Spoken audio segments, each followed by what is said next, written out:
There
we go. What's up, everybody? How's it going?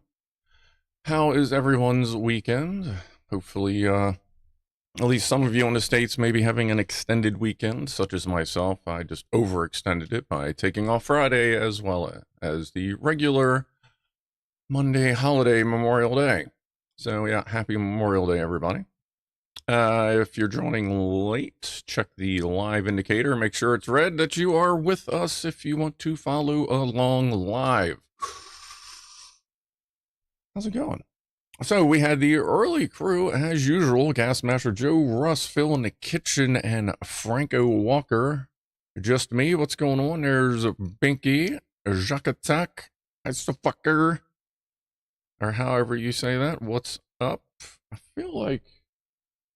Oh, okay. Lock Watchers, Ep, Sparky, Redneck Atheist. What's up, Big Clive? Fama, Graham Shaw, a bunch of people away. There's Mr. Egg Cake, Web Devi, plenty of biscuit heads popping in. No holidays in Europe, but cheers. Well, hey, you know what?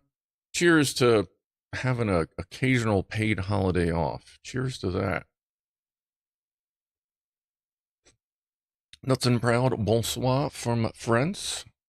Good evening. Do you have a gig this evening? C2S starting the booby rant early. What's up? Freddy. Nice, I like that, Freddy. That's good, that's good. How am I doing? I'm doing all right, Delta Genjin, and everybody that asked. Was up way too late last night playing Gray Zone Warfare. But I did get a lot done. Killed some people, got killed once, but I got my stuff back. So all in all, a successful night. Today was my little things day. Like, you know, you got like there's something sitting on the shelf that's been sitting there for 2 weeks, and you're just like, you just kind of forget about it, and then it's just there all the time. And that piece of paper over there that you really meant to put upstairs, but who the hell's got time to go upstairs? Well, that was today. I did all that little dumb stuff, and just, it's amazing how easily everything gets sorted. What's up, Delta Mike? Weaselbox. The Wheeze. How's our favorite ferret this evening? Can you buy a snake shit air freshener? Well, I mean, probably. Carbon filter, little fan, maybe? And we'll do our first chat giveaway. We have 2 trivia questions. We'll do the first one after our first vertothermal woofle in 8 minutes. And then, of course, we have our, let's see, in about an hour, we have Pussies and Piano. We'll be playing Moonlight Sonata while the kitty cats have their snack. And we get to listen to Rob play, Piano Man Rob play piano. He's, oh, there he is. He's lurking in and out. He is helping a friend out right now, but we'll get to that in about an hour. So, and then we actually have a little bit of news stuff to talk about. If I can find the right mouse, there it is. Oh yeah, a little bit of Maru, the OG box cat, which was touched on in chat on Clive stream, and just another punchline to Boeing Starliner, which is their capsule to take astronauts to the International Space Station. That there are billions of dollars of over budget on, and they keep almost destroying. I don't know. Anyway, we'll get to that. Craig Matthews, what's going on? Craig will be busy. That is fine. I said hi from the internet weirdos to Mom. She said hi back. Cheers to Mom. Thank you, Chippy. Yeah, I fed her a little snack yesterday, so she's going in between the warm spot and the really warm spot back there. Oh, and the other thing, I moved the globe or the that thing, the plasma ball, and it is turned on right now. Before I'd start taking stuff apart to figure out what happened, does anyone have an idea? I'm thinking maybe the power supply is weak as to why that would get to the point where like the plasma is no longer stringy. It's almost just faded orange. Like I feel like that's just a low voltage condition, but I haven't messed with it to check. Let me see. I'll work this now. Like, still does the thing, but it's very, very dim, and it's green.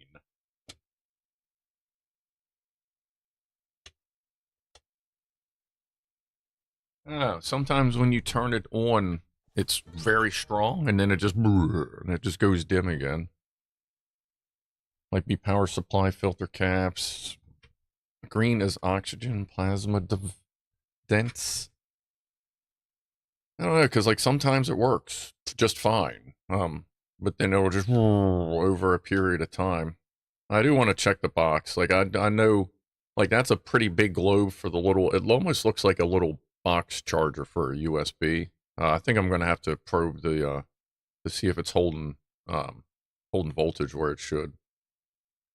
Yeah, I can't reach the power supply. Like I moved it back there, plugged it in, and didn't even think that I should have like checked the power supply to see what it's doing. Dutch Taurus says BigClive will fix it. Well, I can definitely take care of that myself. Worst comes to worst, I can drag in a hydrogen fuel cell and just power it off of that. Low voltage or a bad component. I'll start with the power supply. Because I could see if, like, flip the plug. It's a DC output. And like I said, like if from it being plugged in, like for the show where it sat down with the other camera, like I never did anything with the plugs. It's just over time. Now it just sometimes it's orange, sometimes it's blue. That's why I'm thinking it might be power supply because since it usually starts strong. But we'll see. If I have to just build a power supply for it, I can do that. Plug it straight into the main, says Franco. No, I probably don't want to do that. I don't think it would be humidity. The house is pretty solid 55 to 60% humidity. So I'll mess with it. I'll see. I'll check the power supply first.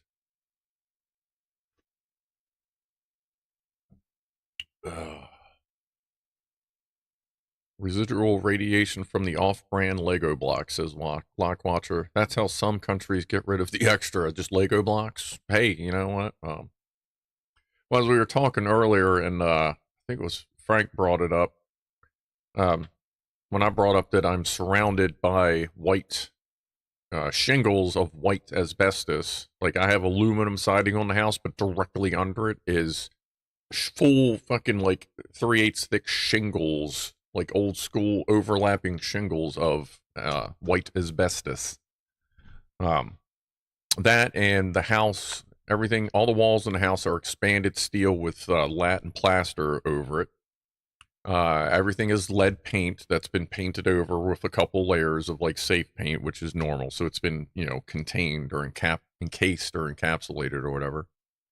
So with the asbestos, the lead paint, and the expanded steel, 8 billion whole house suppressors I have and filters, I'm pretty sure if the nuke went off on my roof, we probably would stay alive. I'm feeling pretty confident we'd be all right, and like everything else would be gone. It would just be us and the show going. So, if a bomb hits DC or blows up Baltimore, I'll probably still be alive. No worries, as long as I was home. If not me, then maybe the cats can figure out how to go live, and you can just watch them. How's the progress of the bridge near work? S404. The Francis Scott Key Bridge, if you don't know, collapsed a couple months or about a couple months ago. The boat, big cargo boat, hit it, lost power because it was on a backup power that was failing. But anyway, knocked the whole bridge down. 6 construction workers were killed. They have retrieved all the bodies. They got most of the bridge up that they could get. Then, like, was it 2 weeks ago? They blew up. They like did precision shape charges, and they sliced the bridge up in one blow up, blew the most of it off of the boat. The boat is now docked, and if I get time next week, I have access to the yard where it is docked at. So I may try only see how close you're allowed to get. I'm sure there'll be something there, but I actually have access to the yard where you go there. I do have a TWIC card, which basically means as long as I have a purpose, I can get into any Department of Defense, Homeland Security, Marine dockyard, whatever, like federally controlled joint, as long as I have my name is on the list, and my name is on the list in Baltimore. So everything's getting cleaned up. They're pulling more stuff out. Bigger and bigger boats are able to get by, and they're all getting escorted as they should. But as far as a new bridge, they're not thinking probably till 2028 for completion. So, all right, let's do a vertithermal removal. And then we will do our first little trivia contest for merch. Oh yeah, I should probably make the merch bot join. There you go. All right. I'll go ahead and make sure it joins proper. There we go. All right, cool. Where is the lighter? Make sure I actually hit the button this time. What was it, Wednesday or last? Was it one of the streams I did? I completely forgot to hit the button. All right, and it's looking pretty clean tonight, not all janky. All right, there we go. Woo-hoo. Whee.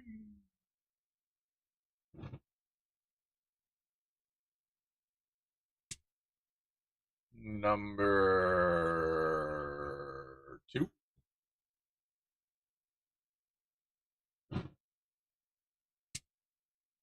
And 3.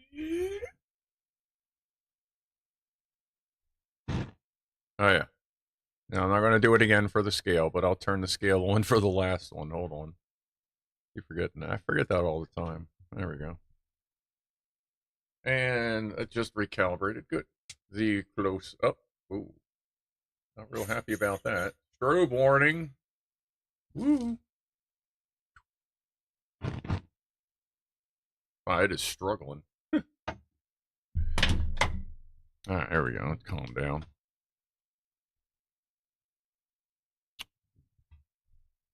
Oh, man. The layer of white worm. A detailed inspection of the context of the big container ship, stolen cars, drug, contraband of all sorts. Oh, I mean, that's just a normal part of most shipments at this point. You just need to figure out how much.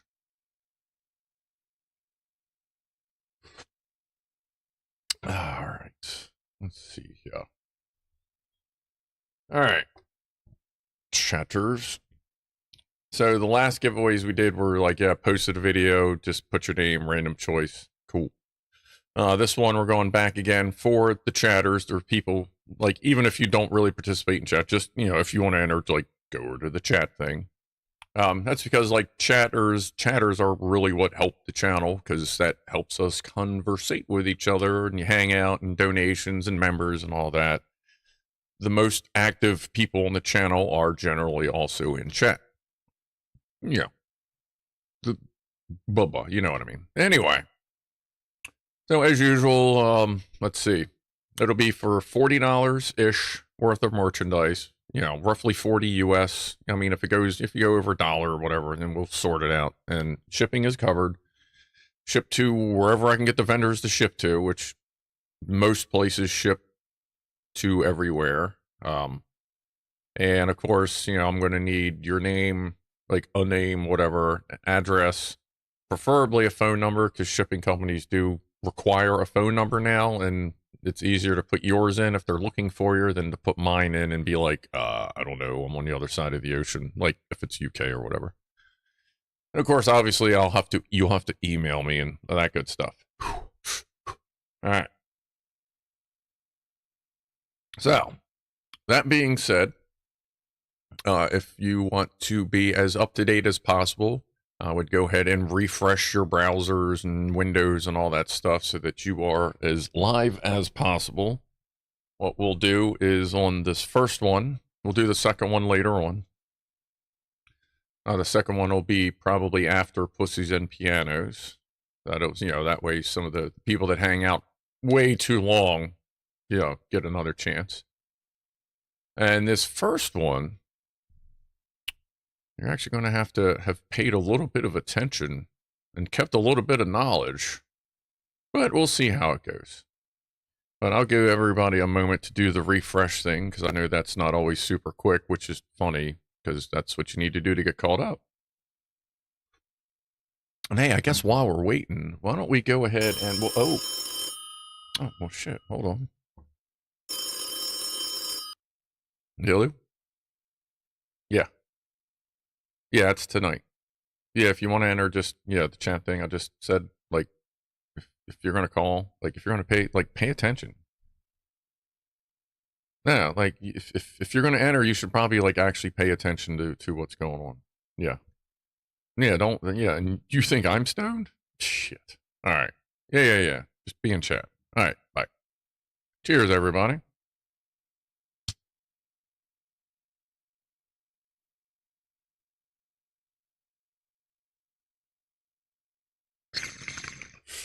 Who knows? Maybe our next giveaway we'll do like 10th caller. What the hell's my number again? Was it 667? I'd have to look it up. We haven't actually done that in so long. No, it's 667 something 538. I don't know. But anyway, it's with the business number. What's up? Oh, hold on. Celeste is here. Let's do one. Well, I should be doing more than one anyway, but another one for Celeste as generally requested.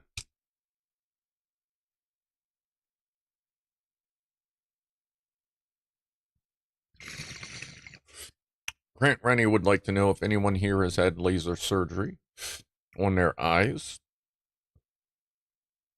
I almost did, but didn't quite get there. And at this point, I'm just too old. I don't care. Oh, not sure who asked, as I missed it. The transit versus sprinter question on the Clive stream. I have also driven both for work, and I agree with Clive that the transit is much more comfortable for someone who is over 6 feet tall. And also keep in mind, I don't know how Clive's was set up, but mine is set up as a service van, so I have a hard wall behind me, so I can't even put the seat all the way back. Like, I probably have another 3 clicks back if that steel barrier wasn't behind me. And even though I can't go all the way back, I am still pretty comfortable at 6'1.5", 6'2", with my boots on, kind of thing. Whereas the Sprinter, I felt like I was driving a fucking clown car all the time. So yeah, I would agree with Clive that these Ford Transits are a little more comfortable than the Sprinters. And the Sprinters, man, we blew Sprinters up all the time at work. We don't blow Transits up like that, though. So, yeah. And that's coming from someone that has a Chevy bow tie tattooed over their heart. I'm giving a Ford Transit a thumbs up. So, Rob. Let's see. You see Rob. Something about boobies. Something about a phone call.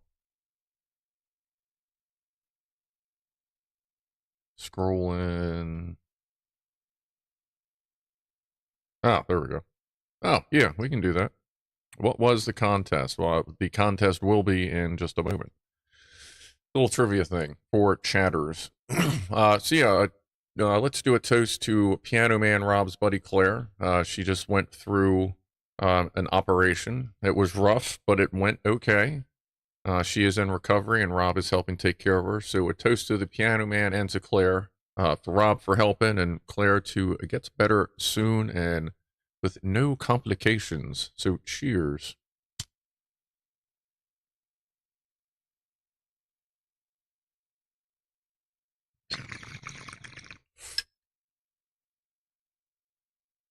Fonta says, I used to work for Hertz back in 2005. That's when I was driving a Sprinter. Not sure what they're like now, but the automatic Sprinters were super dangerous back then. You had to hit the accelerator 5 seconds before you needed to go. Yeah, there was the drive-by-wire system they had on them was fucking garbage. The Sprinter, it wasn't too bad if you left it in tow mode, which actually I do that with the Ford Transit too. As soon as I started up my routine, as I start it, 1, 2, 3, 4 to put it in tow haul mode, and then I turn the radio on. Just because I like the tighter shifting and the drive-by wires less. Whoa! Like, Sprinters are really bad on that, but any drive-by wire system is now, because you don't control the throttle plate. You're not telling the throttle body how far to open with a hard cable. You're requesting throttle response from yourself to the computer. You're saying, please, computer, I would like to go faster, and the computer goes, okay, we're only going to do it this much. Like, that's the problem. Then it's got to think about it, and it's I can't stand drive-by wire. Well, I don't think we need to go, like, obviously we don't need to GoFundMe for that. Yeah, speaking of which, Paul T, the next channel payment came in. We're up to about $12.50 in the channel fund account. So if that needs to get replaced, then we can just take it out of that, I suppose.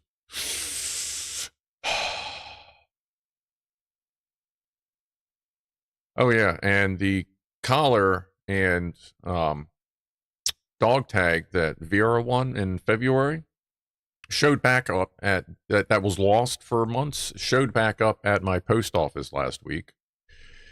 So that'll probably be a re-giveaway thing. And if it's got a lot of cool stickers but no obvious address markings, which I'll clear this with Vera first, obviously, to make sure she approves. But if it's got like a bunch of cool stickers on it, or like it looks like, one of those classic been too many places thing, then like maybe we'll sell it with the box. The traveling box, it was on the road for like almost 4 months. So we may just give it away sealed as is, and you'll just see the congratulations Vera note if we do that. Like, we'll see how it goes. I'm just really curious to see if it's just a bunch of shit all over it, like something out of a cartoon. Do I have any bumper stickers? I have lots of bumper stickers. I actually have some stickers behind me that are considered bumper stickers. I have Scrufdog.Live stickers on the work van, as well as a sticker that says caution vehicle capacity 15 clowns. But yeah, we'll see. If the package is just meh, it just has an extra sticker, then whatever, we'll sort it out. But just ideas. How you think of really cool stuff to do if like the perfect situation happens. I think a lot of us do that. And Jeremy's computer is has Windows installed. I'm going to do benchmarking on it tomorrow while I'm working on shelves in the workroom. And hopefully tomorrow I should be filming the final video for it. And I'll release the fucking Friday video that never went out yesterday because everything just went to fucking... But it's like a 45-minute video. I'll put that out tomorrow. Monday, it looks like it's going to rain the entire day, maybe with storms. So I may do like a gray zone warfare live stream, and if there's good thunderstorms, I can stick one of the microphones outside and we can listen to that in the background while I'm shooting people. So I guess why don't we go ahead and do our first chatter giveaway instead of just talking about it. So, is everybody ready?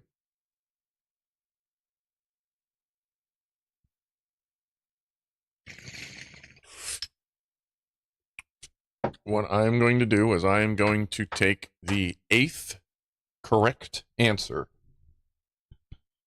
Not worried about spelling on this one because this one is a little difficult. Some of you, it's obviously going to be a little easier for.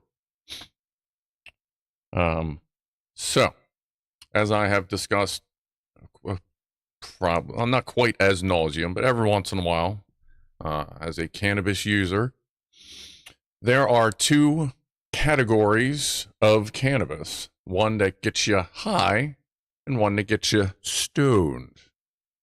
What is the name of that category that I prefer? Go.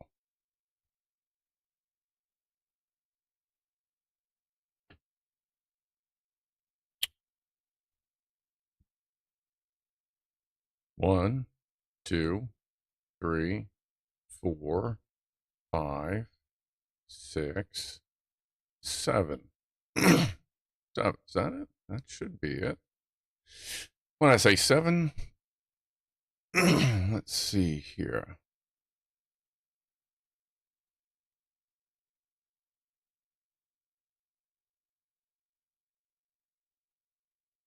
Let's see. So I said the 7th one. Oh, I said 8. Okay, I wasn't sure if I said 7 or 8. Okay, 8. Did I say 8? 8? Everyone says 8? Okay. Sorry, I should have wrote that down when I said it. Kind of pulled it out of my head as I said it. So, as per my screen, Ed Bird was 1. Piano Man is 2. Redneck Atheist, 3. Vera is 4. Binky is 5. Frank Neto Betty is 6. Lauren Riley is 7. And C2S is 8. I will... Actually, do I have that plugged? Oh, I don't know if I have that plugged. Oh, yeah, I got that plugged in. Don't I? Do I have that plugged in? Well, yeah, I was feeding music over to it. Hold on, I'll show you. Where's game? Why isn't it activating? Boop, boop. There we go. There you go, just so you can see. This is as it came into me, obviously. So where's Ed? There's 1, 2, 3, 4, 5, 6, 7, and 8. So C2S. Email me at show@Scrufdog.Live. And we will begin our communication on getting you some about $40 US worth of stuff shipped to you. Congratulations. Very good. People are paying attention.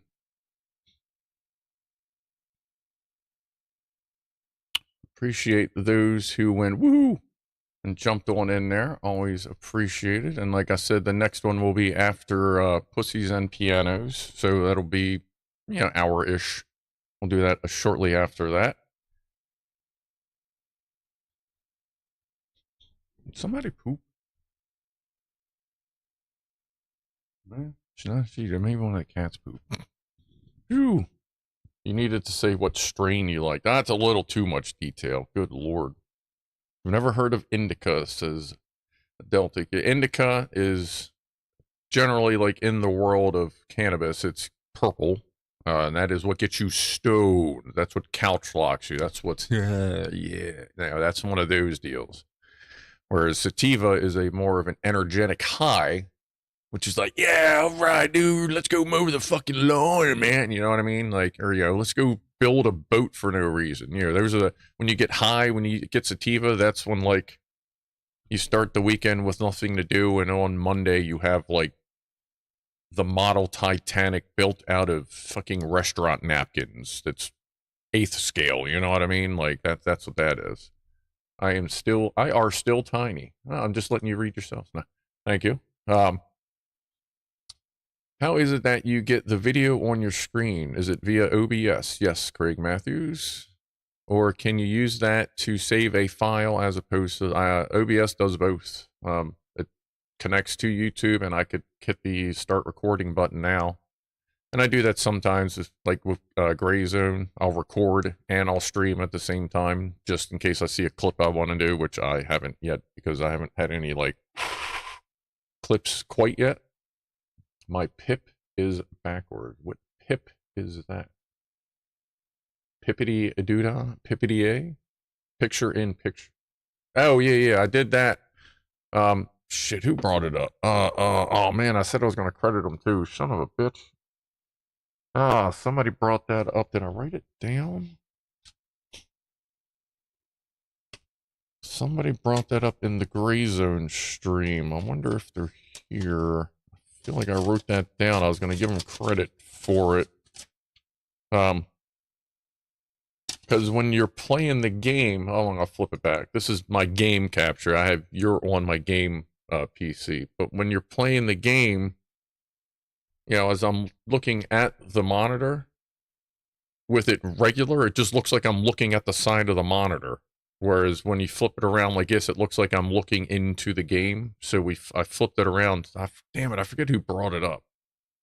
I thought I wrote it down, but my freaking desk is a mess. Coach? Oh yeah, it was Coach Seagal. There it is. Yeah, Coach Seagal brought that up. Yeah, to flip my thing around. So it didn't. Yeah, sorry, Coach. God, I was sitting, I'm looking. I'm like, who the hell said? That's why I didn't write it down, because it's Coach. Yeah, that was fucking clutch, fucking awesome, like, idea to flip it so it looks like I'm actually looking into the screen instead of, like, at your mom off camera. Which, hey, you never know, I might be looking at your mom off camera. Anyway, yeah. That's funny you brought that up. Yeah, that was on purpose. So as long as it's in that corner, I'm going to leave it flipped, and if I go to the other corner, then I'll flip it back around just so it looks more natural. Little things you learn as you go, that you pick up tips from other people and stuff. It's always appreciated. If I got a Ryzen 7, do you think it'll run Gray Zone, says Ed Bird. You got to see what your CPU usage is. If you're not running 100%, then no. If you're running 100% CPU most of the time, then you would benefit. If you're not, you wouldn't. Like my i9-11900K, after some of the fixes, I don't know if it's supposed to, but it seems like it's working better.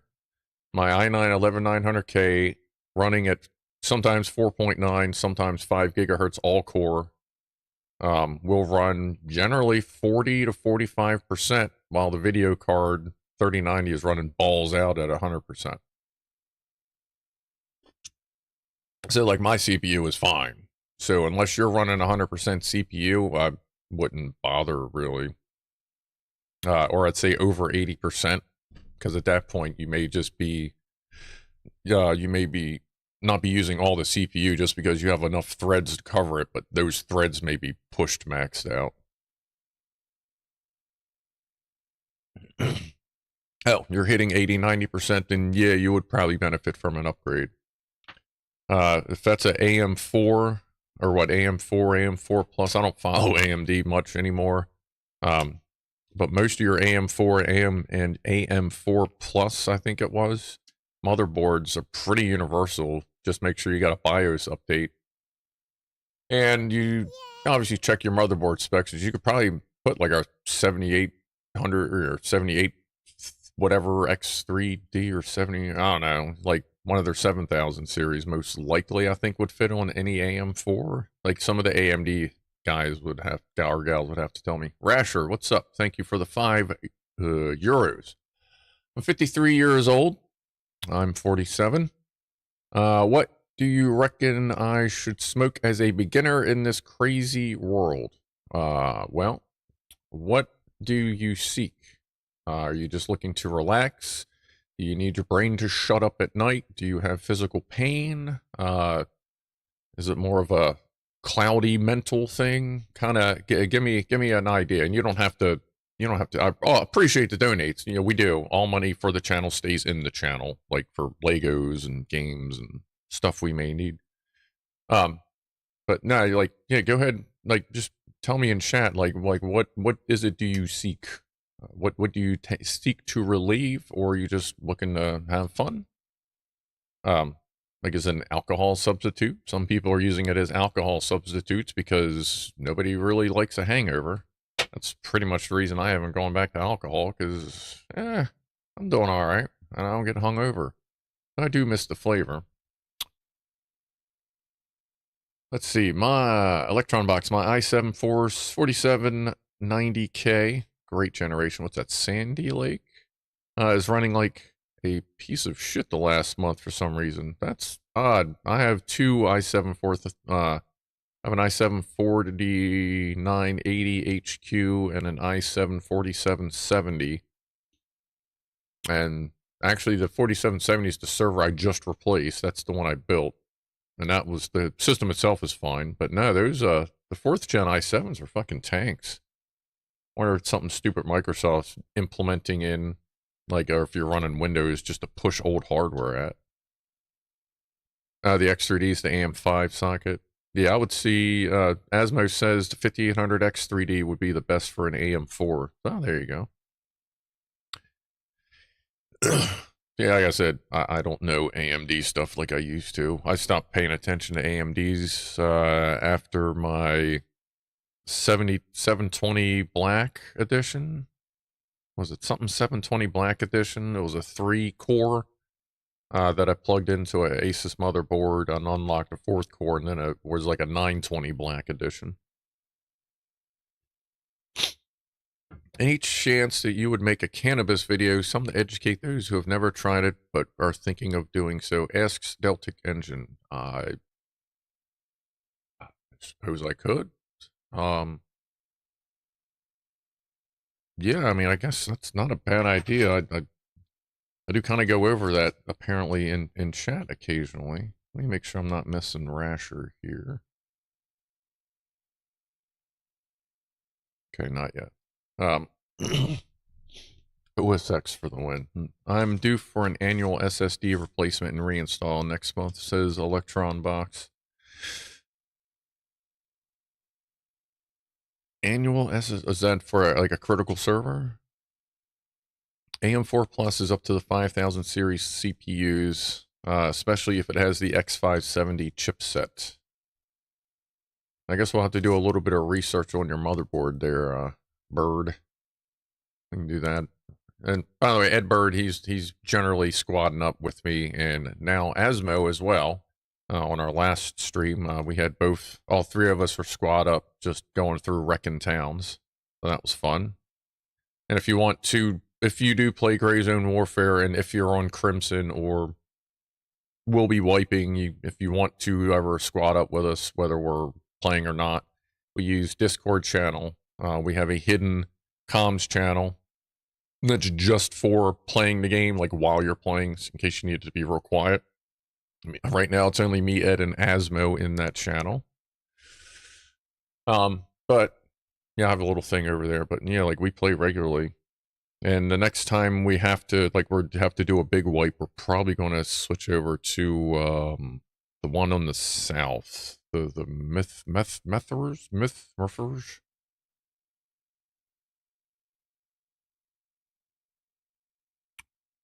Why is it buffering? I was doing that the other day. I wonder what is going on with this thing. Like, are we good now? Where the hell's my feet? There it is. Well, we're good now. I wonder what the hell's going on. Maybe I have to check some cables. We do have a couple of old cables in there. Weird. No problems here in your country. No issues. So, okay. Some people got a buffer, some people didn't. Alright, so maybe it wasn't me. Missed frames due to rendering. Missed frames due to encoding. Dropped frames. Oh, no, actually, yeah, I don't have any dropped frames according to OBS. A couple of missed render frames, but that's when you're flipping back and forth, it tends to drop. Alright, cool. Rasher, I see Scrufdog, you. Click. I believe you may have accidentally hit enter. Oh, Rasher. Scrufdog, I want to know more about weed smoking. Okay. Well, I mean, if you're looking to just chill, relax, take out some physical pain and get, like, just chill, like something indica, something purple, like Northern Lights, Skywalker OG, pretty much anything Kush would be good. Start light. Like when you first take that puff, you're going to feel a rush. You're going to feel the high kick in. But don't go, whoa, that's not enough. Like even when you're smoking, it can settle in over about 5 to 10 minutes before it lands where you're going to be. So take a puff, take your time, never be in a hurry. If you're messing with edibles, eat one, wait 2 hours before you take another one, not 20 minutes and go, uh-oh, didn't work, because then you'll get way too stoned. Is this store-bought stuff? What store-bought stuff? All my stuff is store-bought stuff. No lag. I got lag watching Clive at about 14 to 15 seconds. I can't get the red live button. With Clive or with me there, Frank? Oh, no lag. You get lag. Oh, you get lag watching Clive. You can't get a live button. Every once in a while, the live button struggles for Clive for me, but he does live in the middle of nothingness.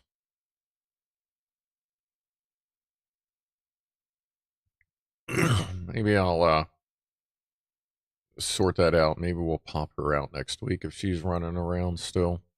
Because you don't want to handle snakes like in between eating and pooping. One, ask me how I know. They may poop on you, or your bed, or your floor, or your carpet, or your bed again, or you. So, always make sure they poop first. After you fed them, she hasn't pooped. She will have pooped by next week. That, and you can upset them if you stress them out accidentally, they'll regurgitate and they barf, and that just tears them up. Like it's really bad for them. Like if they do it too much, they can actually die from it. So, phew. Vera says, also after taking a drag, keep inhaled some air so the smoke gets to your lungs. Yeah, like when you take a puff, hold it, let it circulate. Like what I'll do is I'll take a puff. Like, there's a little bit left in here. So I'll take a puff. Like say this is a joint or a bowl. Just fucking...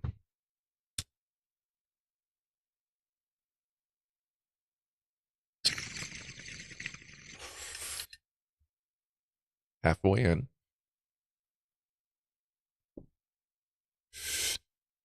Wait a few seconds. And then top your lungs off. Pull halfway in, about halfway in, maybe 3/4 of the way in. Wait a couple seconds and then breathe in again. Because then you're introducing fresh oxygen to open the lungs up, and you're stirring up all the stuff to hopefully anything that didn't touch a lung or whatever will kind of help use it more up. Hold it for a couple more seconds, exhale. If you can handle it, you exhale through your nose, some of it will get caught by the blood vessels in your nose for a more of a body hit. It's real light, but sometimes you can kind of feel it. Some people drink alcohol and smoke. that's up to you. It's see what works for you and what doesn't. Like, I know someone that usually cracks a beer, takes an edible, has a couple beers, takes another edible, maybe has a smoke every once in a while. It's whatever. And I checked on her a couple days ago. I opened the tank, got her out. She climbed around, was like fairly active, just doing her thing, and then she kind of calmed down, put her back. Like, she seems fine. Around springtime, she will get a little more active because she can tell it's getting warmer. I mean, the smell, everything smells different. So that's why I've been giving her like snacks in between like the big meals, and her feeding schedule will pick up again. It does change with the seasons. Oh, don't drink and smoke the first time. Yeah. Yeah, one or the other the first couple times. And the first time you ever smoke, like, this is for people if you've never smoked before. The first time you smoke, it may not go well because usually people smoke too much. If your endocannabinoid system isn't really activated, the first time it activates, sometimes you can get a little sick. You won't feel real great. You won't feel real great. You won't feel real great if you do too much, because you'll smoke like, man, this isn't doing anything. But then you get that 5-10 minute wait I was telling you about. It gets into your system, starts doing its thing. Another 5-10 minutes after that, your endocannabinoid system goes, oh, what the fuck is all this? Hey, look what showed up to the party. And then you can get too high, what they call cannabis poisoning, which basically it feels like you're too high, you're going to die, you get sick, you can get nauseous, you don't feel well, you may hallucinate. It's just, you got way too high because everything's just like, because you smoked too much because nothing happened. Then suddenly you went too far. So take your time the first time. Or take your time if you're used to smoking dirt weed and suddenly you go over somebody's house and they got the primo good shit and the fucking phone knocks you out for a few hours. That can also happen. And yeah, anyone that's used cannabis is that they all know. Like, I've been there when I restarted doing cannabis. What's up, Ed? How you doing? When I started doing cannabis again, and when I first started years ago, like, I got pretty sick the first couple times. Obviously this time around, I knew I would get past it because everything was like reawakening, and your tolerance is obviously low as shit. But you know, once you get used to it, you start regulating, and everything's usually okay. Lauren Riley asked, "Do I dab at all?" Yes, I do. I have diamonds and sauce right here.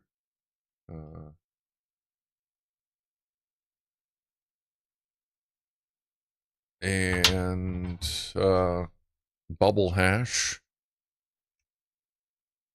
right there. And then I got some shatter in the fridge. Pretty much the only thing I don't do as far as cannabis wise is tinctures. And I occasionally get RSO, but I do have edibles. Boy, do I have edibles. If you want to know about me and edibles, go to the April 20th stream. And I ate 3 grams worth of THC.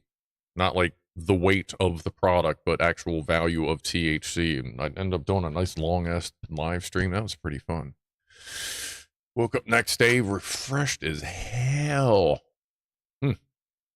Well, politicians make that shit illegal, asked Paul T. Well, actually, in the States here, we're actually federally, we're supposed to be moving it to Schedule 1 pretty soon, or from Schedule 1 to 3, like whatever one's worse. Like, we're moving it to a better, easier category that's closer to like regular regulated medications. Where the cats hide. I don't think, well, I mean, I can get the cat's high. I do have a couple of different types of catnip here. So, I mean, that is always a possibility. Schedule 3 for true medical. Oh, it's going from 1 to 3. Okay, I forget which way that goes. Edibles, you woke up. It wasn't a constant high. Not really. There, Fama. It was fine. I woke up, felt pretty good. I slept very well that night, obviously. So it's illegal. It is legal in Illinois. Well, there you go. It is very legal here. I have a medical card. I have really shitty problems in my neck. That's why you occasionally see me do that. And it also helps for my brain to shut the fuck up at night so I can actually sleep. And it usually works. There are a couple nights where, like, no matter what, my brain just needs to fix everything I've ever fixed before and fix it in other ways. And I bet I could have fixed it that way. And oh yeah, love that shit. Oh, did I miss a 420? Well, probably. I don't know, yeah, 420, toot toot, a little late. That's kind of what we do. Whoop.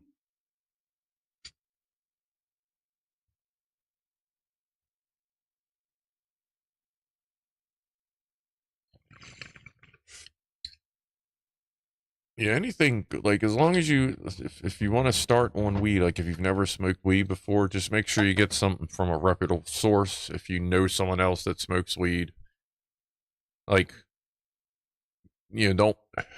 I don't know where your mind is, like Rasher, but don't worry about the stigma of it, especially if you know someone else that smokes weed. Like it's most people, it's pretty cool. Um, but you just take your time with it. If you've never smoked before, take a puff. Wait 15 minutes. See what it does for you. See where it lands. See where it settles in. If it doesn't do much for you, take another puff. Don't take two, just one more, because now you're going to slowly build it up, kind of thing. Just be patient. Do it when you have time. If you can do it around a buddy, tell them, be like, look, make sure I take it slow. I don't want to get like super sick. And if I do get sick, just you may get sick if you've never smoked it before. Just be aware that the sickness goes away as you use it more, and then you get to the point, well, obviously depending on how much you use. Like at this point, I think me and Snoop Dogg, like no joke, I am absolutely motherfucking 100% serious when I think me and Snoop Dogg can hang. I wish it weren't like that, but when your neck's this bad, you just tend to be high a lot because that's what gets you through the day when you can't use cannabis during the day and you just walk around in fucking pain all day at work. Then you get home and you don't hurt so much. Yeah. All right. Roger, Scruff, great guy. Yeah. Hey, I'm still my thing. I try to help people when I can. If you have any questions, especially cannabis related, obviously just ask away. You don't have to pay the thing to, if you need to get my attention, do the thing.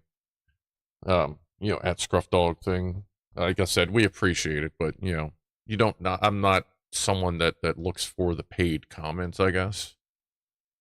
But we, as a channel, always appreciate it. Warn about spice. Ah, yeah. But never smoke anything that's spice, K2, synthetic marijuana, synthetic cannabis. At this point, so what spice started as was basically they took the molecule of THC and they plucked an atom off of it and said, look, now it's not that kind of THC anymore. And it basically did the same thing for you, kind of got you high. And then the DEA banned that. So then they plucked another molecule or another atom off. They changed it a little bit and went, yeah, it still kind of works and blah, blah, blah. And this kept going. They literally played with the shit at a crossbred / molecular level to get around DEA regulations until the point where you're basically smoking opioids at this point. Spice has changed so much from its original intention that you're a fucking zombie when you smoke that shit. I dealt with it not personally, but personally for quite a while, and that's how I got to see the evolution from it basically being almost pot to basically smoking fucking just garbage. It just turns you into a fucking zombie. I haven't got the merch setting on. Yeah, I do. It might be a little delayed. It does take a moment.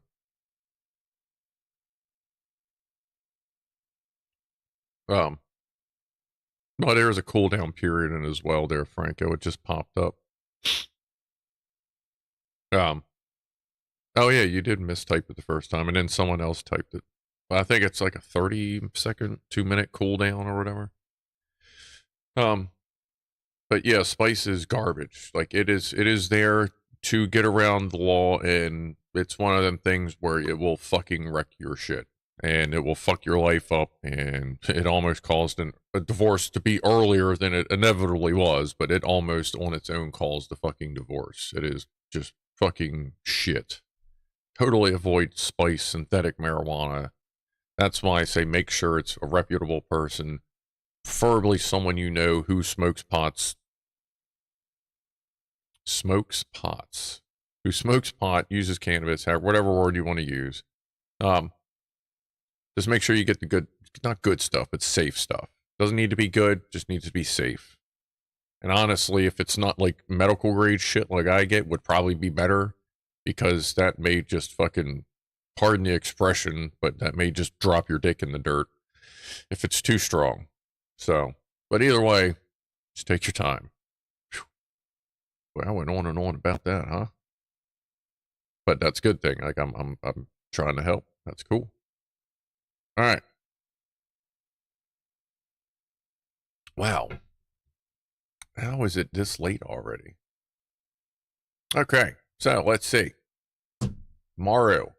For those of you who have seen the box of the little black and grayish, brownish, blockhead looking kitten that like likes to run and dive into the boxes, you used to see all the time on the internet, and I'm sure still hits rotation. You know, like the first and OG box cat. Well, he turned 17, yesterday? Still, the channel still rolls through. Somehow, it doesn't have 1 million subscribers, which I think is really weird. But yeah, Maru turned 17. So congratulations to Maru, the cat, the OG box cat, and Hannah and Mary, his co-stars. It's a fucking great channel. It's really cool to watch. I feel like I have the link somewhere, because the name is, where is it?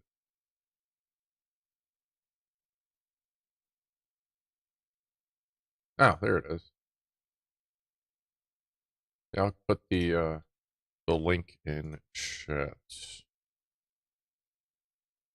Doge passed away? Who Doge? There's the channel for the OG box cat, who is now 17 and has, like, Miri is like a white and like tabby cat, like would have been a tabby cat, but lots of white, and she has like the little eyeliner thing on, so she looks like a fancy cat. But like the OG Doge dog or something.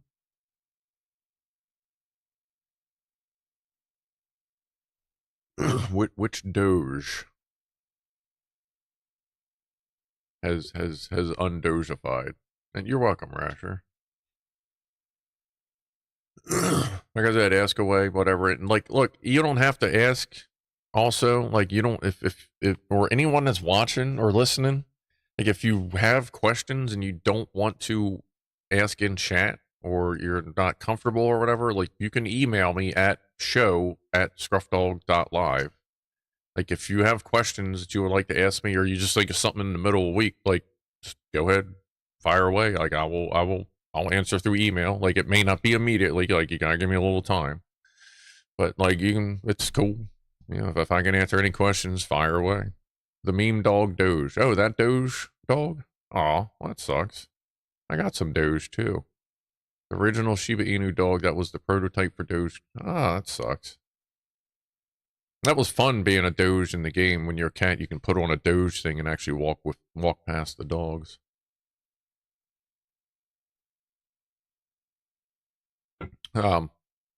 That sucks. Well, that's a Doge. A Doge. A cheers to the OG Doge dog. Maybe my crypto will go up. I forget how much Doge I had. I bought some a couple years ago. How much do I have? And actually, I don't. You know, and the thing was with that whole FTX thing, as far as I'm concerned, the worst thing that happened when the FTX thing failed was the fact that I used their app to access, just to keep track of my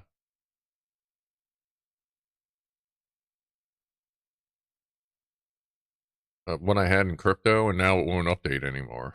That's the most annoying part. I think I got like, I was mining Doge for a little while too. Just messing around, had a little extra cash. Not like vested in it or anything like that. Oh, here we go. Doge. Doge. There's 70 there.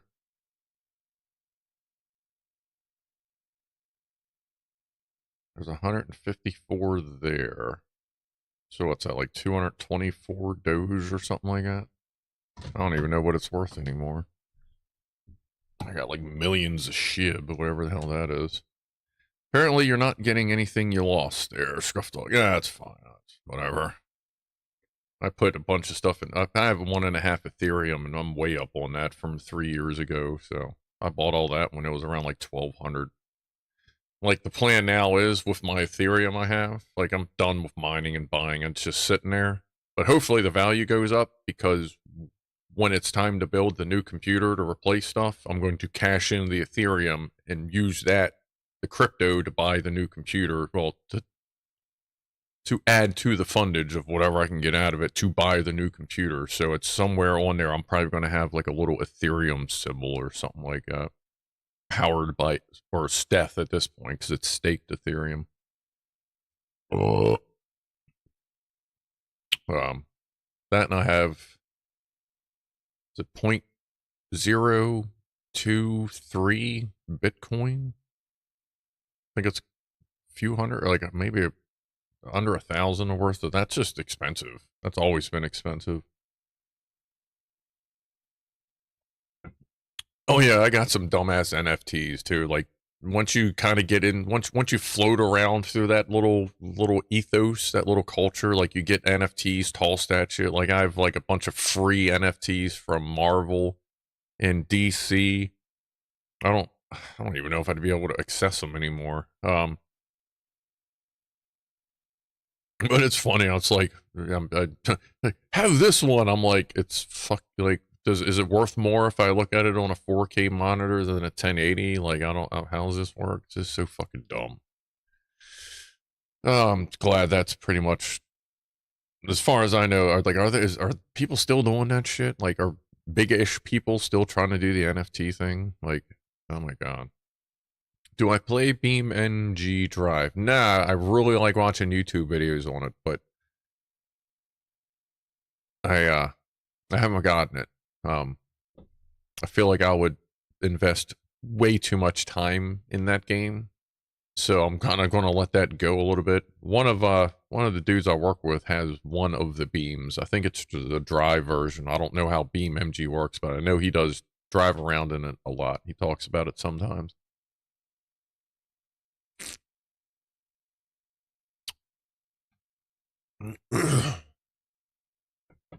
No, not that I'm saying like you should invest in crypto or anything. That was just something I derped around with for a minute. I haven't even. That's one of the things. Like I haven't even booted up. Like all my crypto is on a secure Linux flash drive. The whole it's all wrapped up in a Linux Mint container that's in a container. Blah blah blah.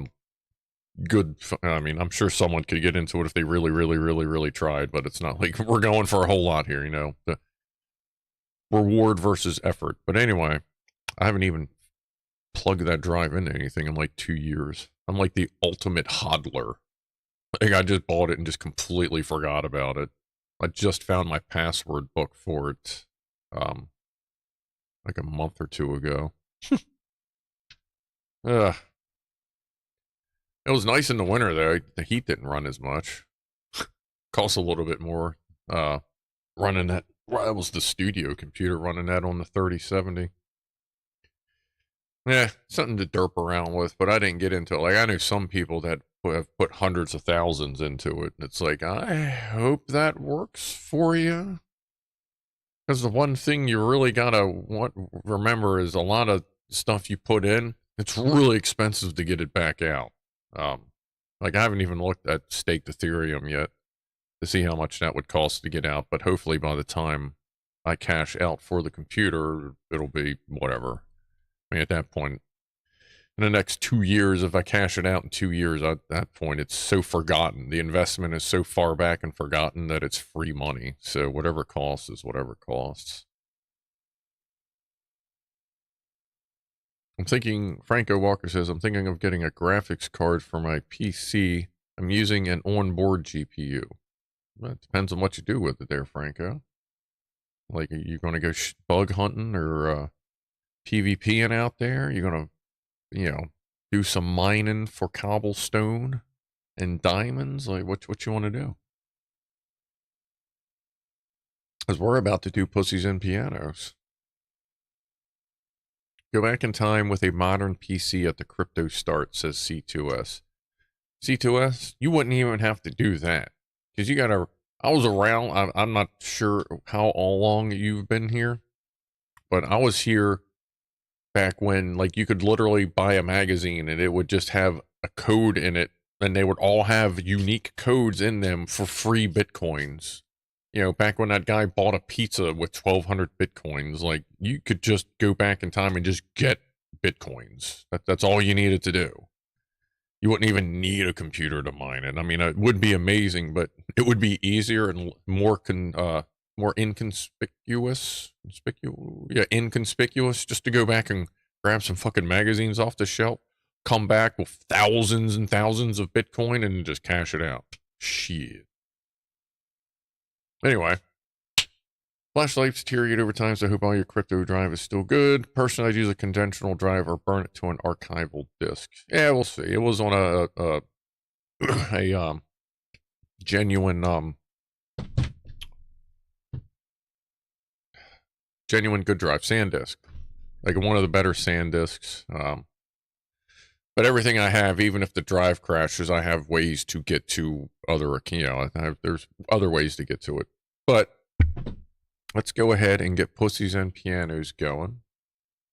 And then a little after that, I watch YouTube and play GTA San Andreas. I guess as long as you're getting over 60 frames, as long as your frame rate is comfortable, then I don't know that you would need a video card. In some cases, it would probably be cheaper to look at your motherboard and see if it can support a slightly better chip that may ultimately have a better iGPU built into it, if you feel you need an upgrade. All right, so Rob has me queued up with Moonlights and... Ooh, no, I said play, dog. Pause. Not stop. All right. Not that one. Rob and Cat, or Cat plus Rob. There it is. Everything good there. Good there. Turn the desktop on. Turn that off. Turn that down. All right. Swipe that over. And I'll hit play, make sure we're playing, and then I will go take care of it. And here we go.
Why, thank you, Rob. Always appreciated. I may actually at some point try to put a tiny speaker out there so that they can hear it as well.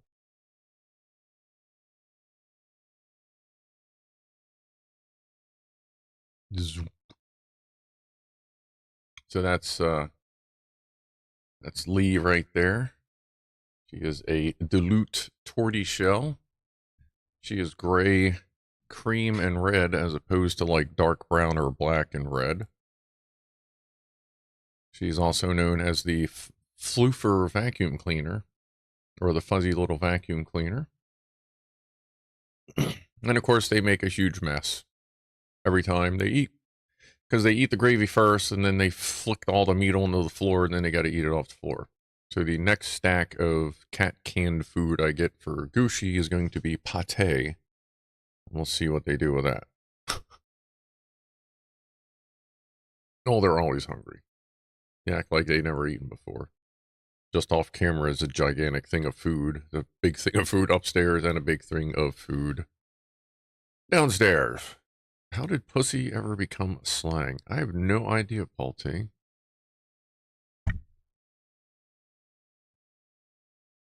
The ginger boy right there, that you can see under his sister. That's his formal name is Megatron, and he is named after Megatron Griffin, Meg on Family Guy, whose real name is Megatron. He is named after her, but we call him Ronnie for short. Have I met Clive? I have not met him in person. We've talked on Discord. We've talked on stream. We've actually a couple times done live streams together, like on my show. And when he does the tattoo show, I fill in for him for his live streams. That's how this whole thing started. And next thing you know, people just enjoyed hanging out with me too. I don't know what it is, but you know, so like we just kind of kept going. And now we're doing this, and people are watching my cats eat food. You can see their mom's snout under Ronnie's neck. That's Tiny Mama. Formal name is Bow Bow. B-A-U space B-A-U. I generally call her Tiny Mama or Mama Pants. I do Mama Pants. Because it looks like she's wearing pants of like it kind of looks like she's wearing Ronnie's pants. And when you see her walking, her legs are generally orange.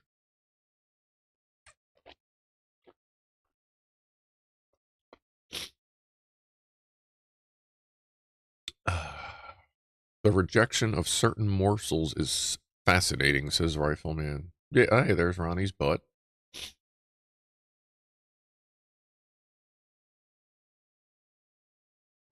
Vera says color changing cats would be wild. That would be pretty cool. A Technicolor kitty cat.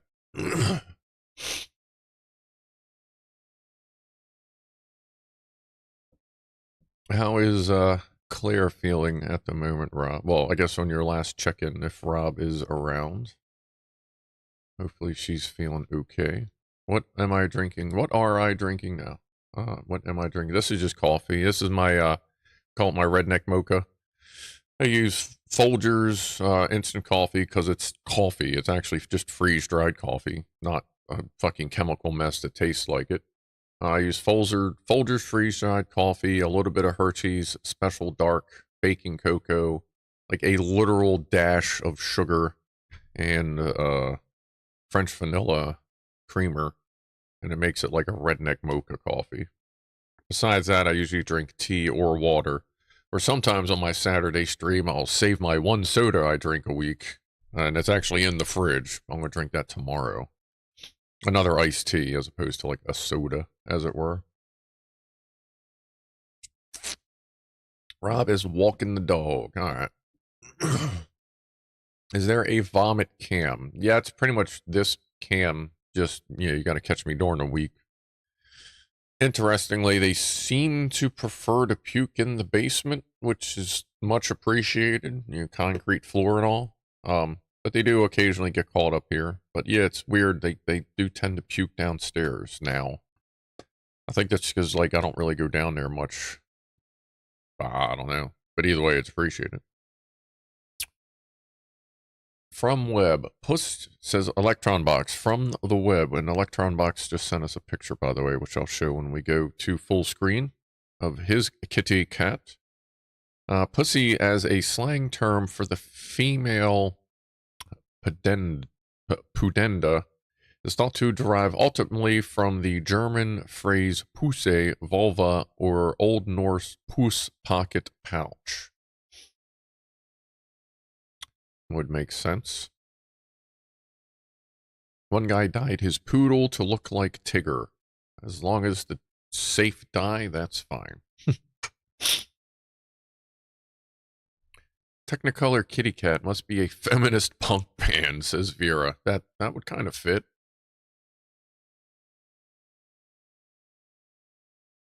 Yeah, and if you're new, Lee will basically sit there and like pressure you to walk away from your plate if she can. And every once in a while, I don't actually know if they've done it on camera, but like if they're eating snacks, like dry snacks out in the living room, sometimes Lee will walk up to Tiny Mama and try to like take a snack, and Tiny Mama will be like, boom, just knock the crap out of her. Lock Watcher, just saw there's a new cat color, salty licorice. Salty licorice cat. That one. Ooh, not that one. Close that.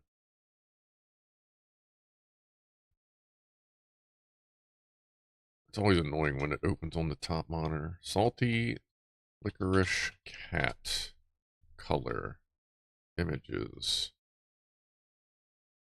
Oh, that's actually pretty cool. Huh. It's almost like a white cat. You know how you get like white cats, you know, and they got like the color, except this is almost like a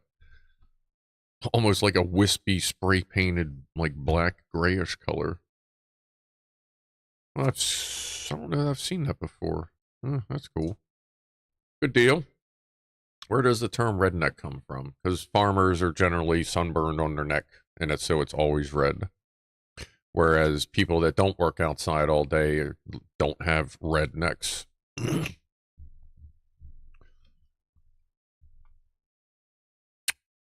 So the tooth that fell out a couple weeks ago hasn't been bugging me. I mean, half of it's still in my head, but that was root canal when I was 10. That was an interesting journey.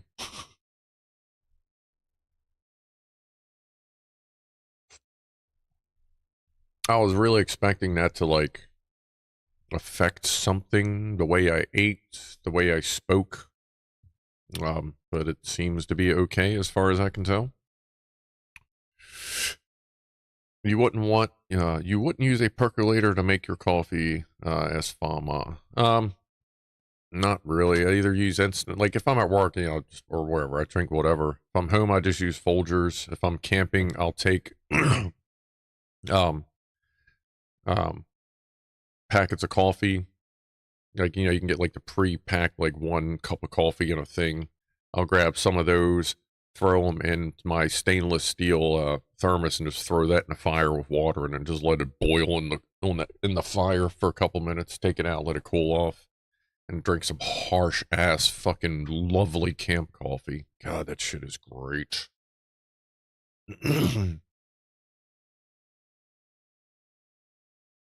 All right.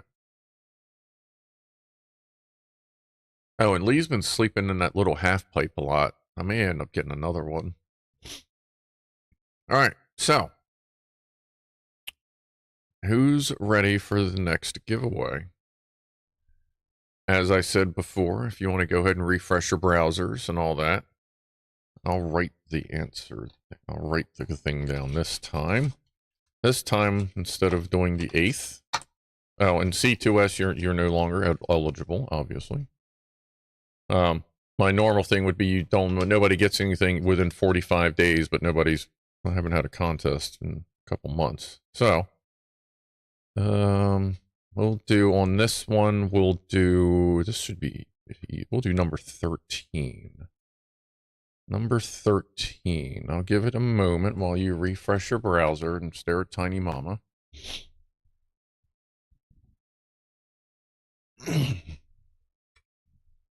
Did you, oh yeah, I don't know, I didn't see it yet. I've a missed call from someone. Yeah, I don't have the phone thing turned on right now. Maybe next week we'll do I'll try to remember that we'll do some phone-ins on next week. I'll get it resorted out on here. What's up, Leon? Refreshed. Now what? All right. Give everybody another moment, and then we will do the next trivia question. And lucky number 13 will be the winner.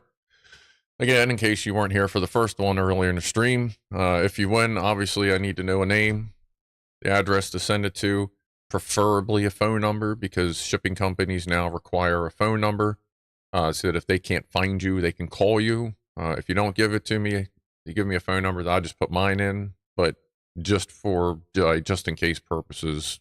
And I'm not going to share anything. I don't keep information, anything like that. I don't have a reason to. And I'll ship anywhere that they can ship to, in case there's a problem or whatever.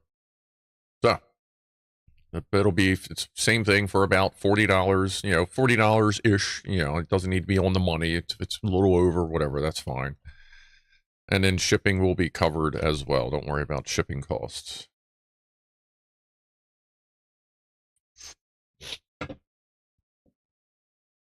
I don't know that your ICQ number will help, Chipmunk. I suppose if you win, we can try, but I can't guarantee that they will be able to find you via your ICQ number.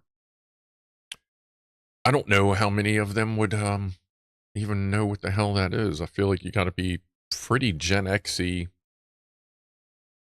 to remember ICQ. So, like, oldish. All right.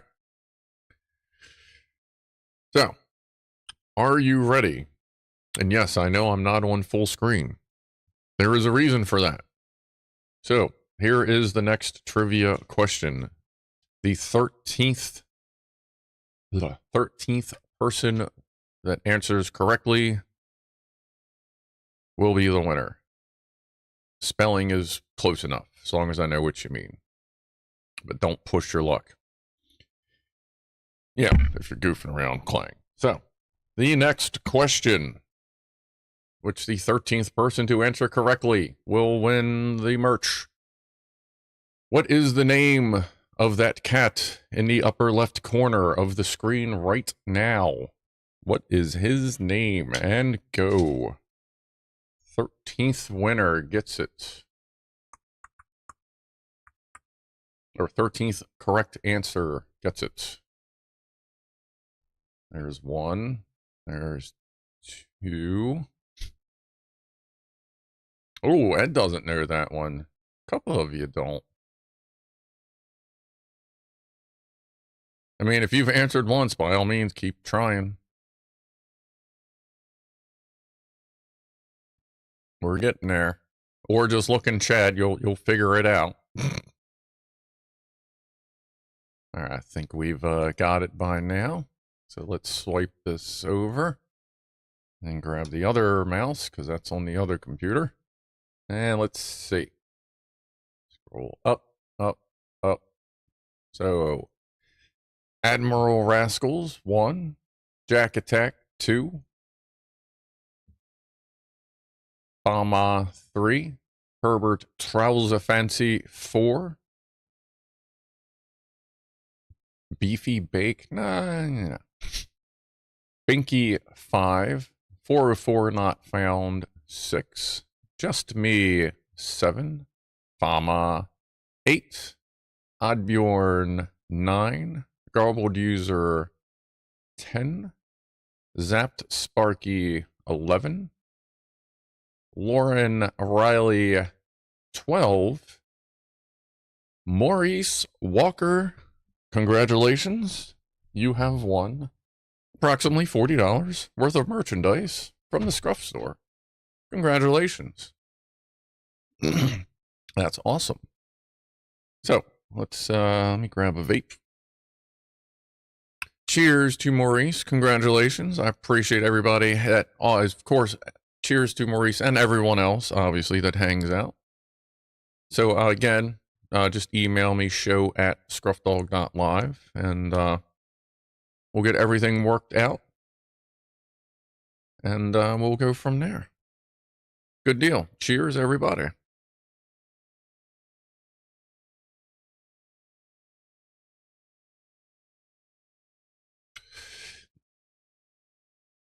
Redneck says it was hacks.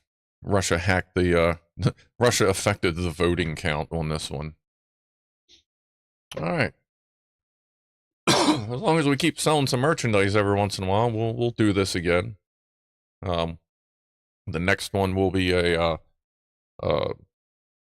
general one and a members only giveaway. Once we build up enough equity in the store to give another giveaway.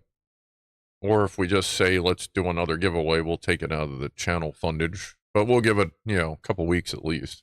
Maybe we'll do another thing like on the 4th of July, where I'll do one in the general videos and one in the members, and we'll pick it on the 4th of July stream. See, the 4th is on a Thursday, so that'll be July 6th. Because that's also a 4-day vacation for me. Whoop whoop. How about Steam giveaway games in the future? Yeah, we can do that too. Oh yeah, and then at some point we'll do a giveaway for Vera's dog tag and collar. Which, just so you know, she did get another one. She actually got a slightly different dog tag that fit her her thing better. So that kind of worked out pretty good. UK general election is on the 4th of July, too. Ugh. Well, it looks like everybody's getting fucked on the 4th. Good lord. But no, Steam games thing, that's a good idea. Honestly, at this point, if we did that, it would, I don't... Man, can you give Steam cards? I guess you could either do Steam card or a specific game. I would probably do like a specific game like Gray Zone, because I'm going to be playing that. Assuming it stays, I will be playing that for a long time to come, which means I'll be live streaming that for a long time to come. So that would probably be the first game I gave away. Honestly. But yeah, we can plan on that. Maybe we'll do like a Gray Zone giveaway when they get close to doing like the next major patch or something like that. But again, we'll see. Like, I'm always up for ideas on the channel, because we have at this point about $1,250 in the channel bank account to be used for channel whatever. So all we got to do is get an idea, vote on it, and as long as everybody votes. What if you don't have Steam? Asks Franco. Well, if you don't have Steam, it's pretty easy to take care of. Kitchen, grab a pot, metal, preferably metal, fill it 2/3 of the way up, put it on a very hot surface. Like if you have like a range top, like a stove, turn that on, probably high, maybe medium high to be safer, depending on the pot you have. And usually within like 5-10 minutes, you will have steam. And from there, you just catch it in a jar, twist it up, take it over to your computer, drop your mouse in it, and like kind of put the lid on the jar, shake it around a lot, and that will initiate your Steam account. From there, you can log on. Every time you need to log on, you just boil more water, drop your mouse in, shake it up, and that will log you into your Steam account as you can enjoy your free games. It's a pretty easy setup. That's why I usually keep a steamer like in the room, just so I can drop the mouse right in it and go from it. Chipmunk says, Steam can lick my unwiped anus. 4 reasons. Yeah, Steam has annoyed me. Like, I lost a lot of stuff. Through life, I lost my original Steam account, and since they don't delete inactive accounts, I can't regain like Scrufdog as Scrufdog. It's under the Scruffness. But yeah, Steam is, I mean, what are you gonna do? It's, oh my god, and Jesus. You think Steam's crazy now, just be aware there are rumors, and they are only rumors, that, oh god, I can't believe I'm saying this. It's gonna end gaming for fucking ever. Microsoft is considering buying Steam and Valve for $16 billion. This is a rumor, but understand, if you're not in the gaming industry, that would be like Hyundai Kia buying Ferrari. It's like, oh no. You know what I mean? So I guess we'll see how that goes, because Microsoft has basically abandoned Xbox, and they're just going with Microsoft Gaming Services, or whatever the fuck they call it now. But, you know, everybody's buying game studios and then fucking closing them and all this dumb shit. But obviously they wouldn't close Steam or Valve, but you know they'd fuck it up somehow. You know they would. Oh, we're still tiny mode. Whoop. Yeah, it didn't really help, did it? Like C2S. Yeah, that's better. So yeah, hopefully that never, ever happens. Dear God. All your games dumped into BitLocker, Admiral Rascal says, yeah, like you'd be done. Ah, God. Same shit with Blizzard, yeah. They, I hate to use the expression because it's generally used, like, in not great situations, but I do kind of want to look at Microsoft and go, stay in your fucking lane. Like, get the fuck out. Like, stop fucking with the major gaming shit. Like, you got your little bullshit. You had fun with Halo. You have an amazing game system, which I will say, in fucking Flight Simulator. That's great. Stop fucking with other studios. Just, you, stop. All right.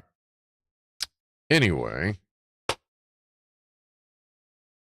for me, it's PayPal. It can suck dirty, big floppy donkey dick. Or dirty donkey dick says C2S. Yeah, I pay. It's one of them situations where they do what they want because what the fuck are you gonna do? And it sucks. But yeah, you're kind of stuck there. Ow. Oh, let me check the map. Okay. There was the slight possibility of storms tonight, but I haven't heard of. If they show up, they can be here for a while. Let's see if the dude cam was working early. Oh, it's working. No dude. Here, dude cam. Dude cam. If you don't know what the dude cam is, that's the dude cam. Well, some of it.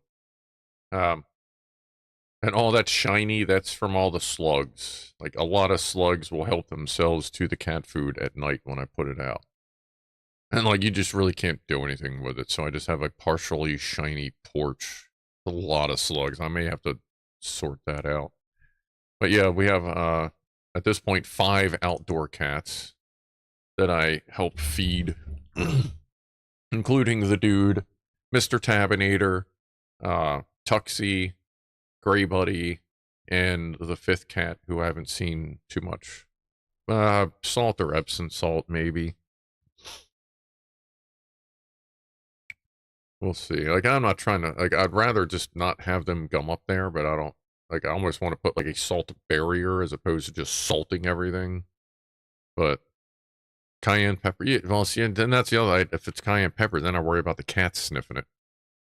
I'll figure something out. I just don't, like, I don't want to hurt the slugs. I just don't want them sliming up my porch. It looks like Slimer from Ghostbusters, like, took a poop on my porch. Poop on the porch.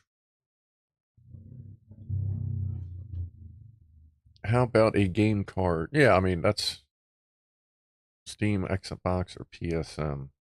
We'd have to figure it out. We can work the details out. I'd have to see how much of a pain it is to sort that out, but I feel like, I guess, can you, I haven't looked at like the gift card kiosk like at the supermarket lately, but can you still get like Xbox and Game Network cards off of them?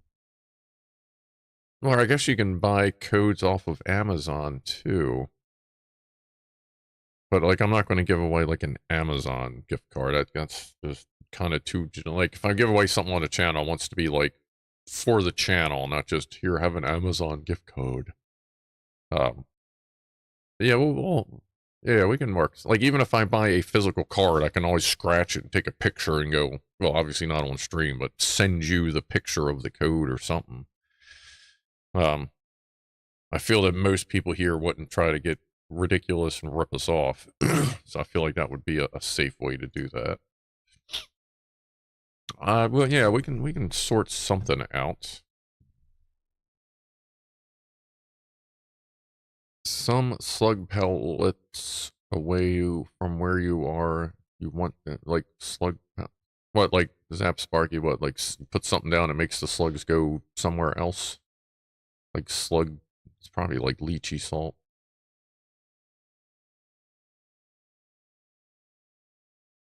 That didn't work. Put a cat dish on a copper sheet. Copper repels slugs. I've heard that, but I've also heard that it doesn't work. Beer slug trap works wonders. Yeah, but I don't want to, like, fuck with the slugs. Or is there a way to trap them that doesn't... Like, I thought that was like they climbed into beer and drowned. Like, I don't really want to fuck with them. Not to mention that nearly everything eats slugs. Yeah, I'm surprised the cats don't really eat them too much. Don't the gift card kiosks only exist for refund scammers? Yeah, that seems to be another thing there, Maurice. Yeah, I haven't done gift card stuff in so long.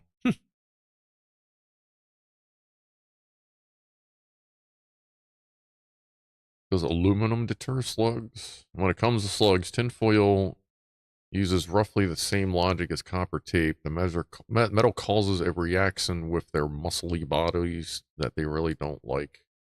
I don't know. Have to see. Because then there's also, well, I wouldn't use foil because I wouldn't want the cats to wonder what's all crinkly when they're walking up to their food. But I'll figure something out.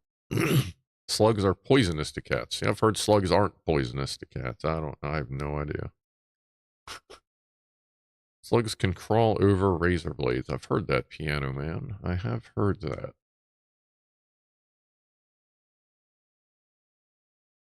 Doesn't look like it's going to storm tonight. It just said that. I'll keep an eye as best I can out front on the dude cam to see if the dude shows up, because he has been showing up in the evenings occasionally. Or early evenings. For like a little snack.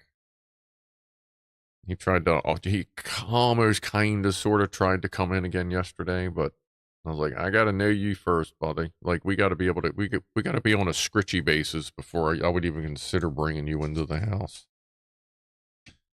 They can harbor flukes and tapeworms. Diometeus earth.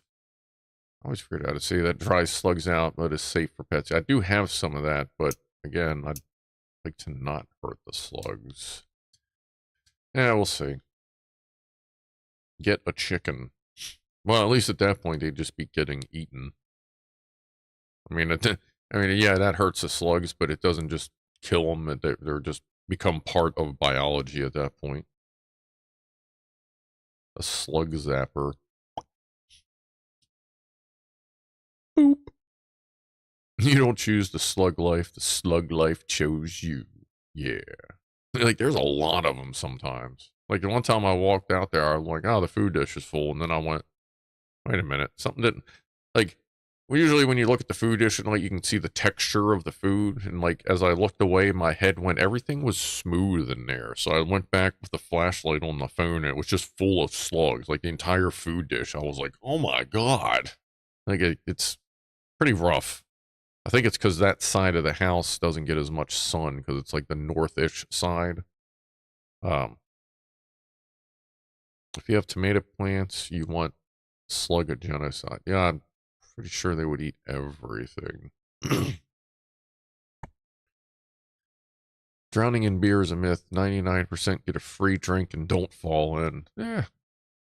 Put the cat dish up on a wireframe stand. I have thought of that, Admiral Rascals. I have actually thought of that. I'm actually looking to get a, because right now, the way it sits, it's just like a little, I guess it's roughly 18-inch, say 18-inch, 50 centimeter square little plastic four-legged, like molded plastic thing. And, like the classic molded patio chairs that people break when they sit on because the chairs, the legs fly out.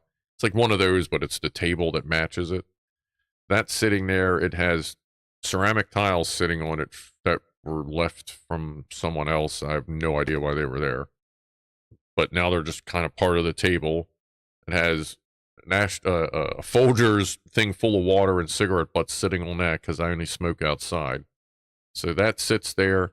There's a folding chair that is velcroed to like the railing. So that stays up so the wind doesn't blow it over. The table is pushed against that. And then the food dishes are underneath that so that even in the storm, there's a small area about this big that stays dry. So that's right where the food dishes go. When it's raining, and if I know it's not raining, I'll spread them out a little bit so that more than one cat can get to them. But what I'm going to do is get a sturdy Tupperware bin and then cut out sections of the sides so it's a little more enclosed, but all four sides will be open at least a little bit for airflow, for vision, so they can still see. It'll be a little more sturdy, and I'm going to probably put an actual wireframe setup in it to lift the bowls up just a little bit to help, with the slug problem. I just haven't gotten to Home Depot yet to get them. I didn't get them the last time I went because I forgot, but I got to go back anyway to get more supplies to make the cat wall expansion, like the first expansion for the cat wall. And then hopefully they'll get into the hammock a little bit more because I've only seen them in the hammock a couple times. So I don't think they're quite comfortable getting out to it since it's, 7.5 feet tall. But the next expansion of the cat wall will kind of go like it'll make it a lot easier for them to get in there. Phew. I can't see those plastic chairs and not think of jackasses. C2S. Yeah, exactly. That's kick a leg out and just woof. But yeah, it's the exact same. It's like the exact same weird flared legs and stuff on it. It's just like tan. Is there anything left in this? Yeah. Cheers, everybody. It's 4:20 somewhere, California. Oop, hold on. There you go.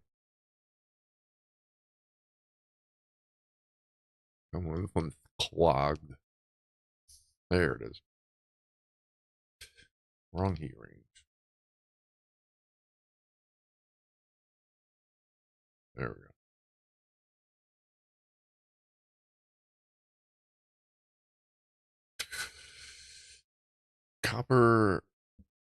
Cooper plant tape as it would stick to the edges. Are I getting hungry, Scruff? Says Fama. Not really. I had a snack bar thing during Pussies and Pianos. But I'll be getting hungry soon. And at some point, I may break off for a moment to go put a. Or no. I was going to do a baked potato. Maybe I'll do that later. After the stream, I ordered a crab cake with fries today and a chicken salad sub. What I've been doing with the chicken salad subs is I'll just take like a piece out and just chop it all up like it's a fucking baked potato. Like I treat the bread like it's the skin, chop it into pieces, and then I just eat like a big chicken salad thing with bread. Because it tastes a lot better and you get more when the sub than if you get like a chicken salad, like from them, like a chicken salad with chicken salad on it and then lettuce and shit. Like you get more if you just buy the sub and just eat the bread with it. Is that a refillable vape pen? Which one did I have? So These, you can screw the top off and refill it, but it's kind of messy. Like, they can be refilled. I mean, that's just, you take that off and drop it. Like, that's just a cartridge and a battery. This one, that Christ, that battery is like 3.5 years old. This one is the same. But like all these, you can refill them, but they don't really refill well. It's a little messy. And then this was back when I used to vape nicotine, but that's same threads and that's the same deal. It says this one these I charge once a week. These I charge like this one I charge every 5 or 6 months. Ow. Well, they refill like printer ink cartridges. Syringe required. Yeah, actually, I have what I call tankers. It's a 1 gram tanker of oil that's in a tiny plastic syringe that you just squeeze them in there if you want to refill them. I keep that on deck in case there's an issue, and actually that one I should probably use. It's been sitting there probably about 7 or 8 months. And they say, about a year, but I mean, it should be fine. As long as nothing starts growing in it, you know what I mean? But should use it up every once in a while. The Universal Vape Mod Thread. What do you mean there, redneck atheists? Like, this is a universal, like, this is an old one. This is a Cool Fire 4 Plus. It's a 20-watt box, not for heavy puffs. But back in the day, that would get you a decent, that would get you into the puff land, but I just used it because it had an awesome battery. And most of my vapes run at like 8 watts or so.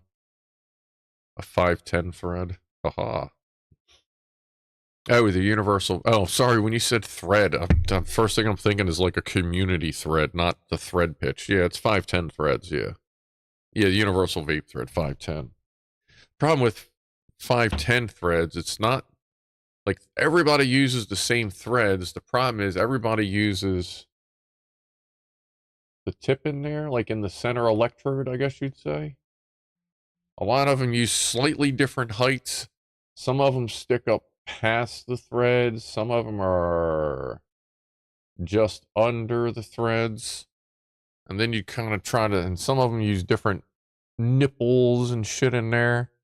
So a lot of times you got to find why I have so many batteries is a lot of times you have to find a cartridge and a battery that work together because they don't always work together. That's why I have so many batteries.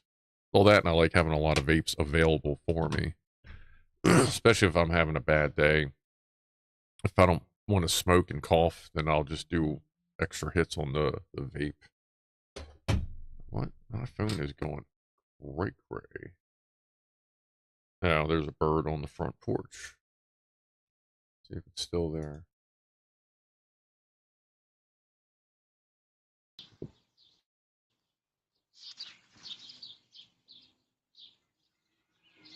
I think it heard us. I turned the microphone on.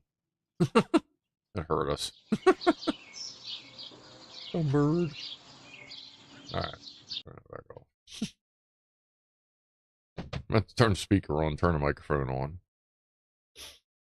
And there's Rob with the boobs. Rob with the boobs. Slugs that sizzle on it. What? Sizzling? 24-volt landscape transformer across 2 copper tape strips. Yeah, I've heard that before. They do not they do not appreciate that generally.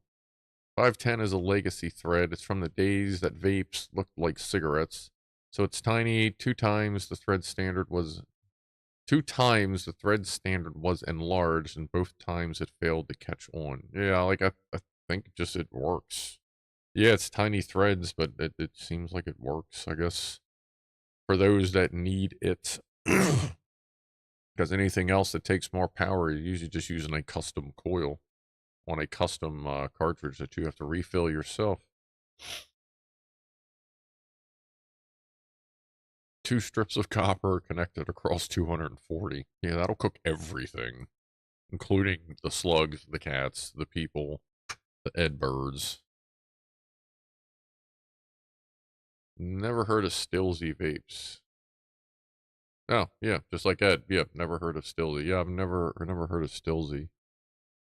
Um, I can't even, like, back in the day when I was using nicotine vapes, it was Kranger, and the one I had, there was two big ones. I had one, and then there was Kranger or something, whatever. um, that was the last time when I was doing nicotine vaping. That was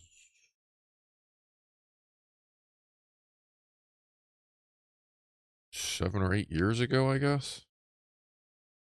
This is an old ass battery. It still works. I haven't had to change. I'm assuming there's an 18650 in it, considering it's got like the battery bulge. I haven't even had to mess with it yet.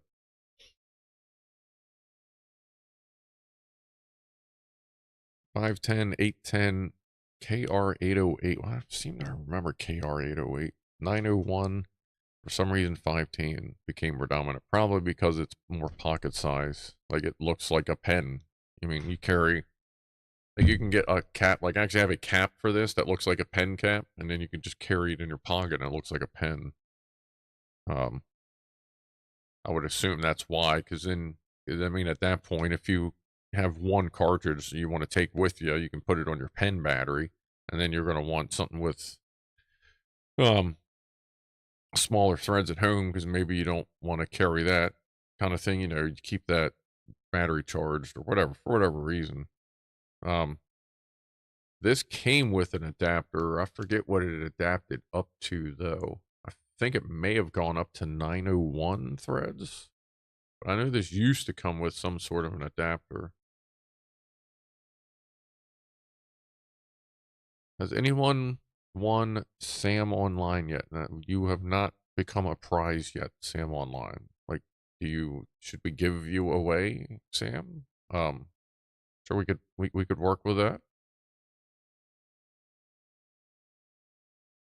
Stizzy has proprietary batteries, then don't buy them.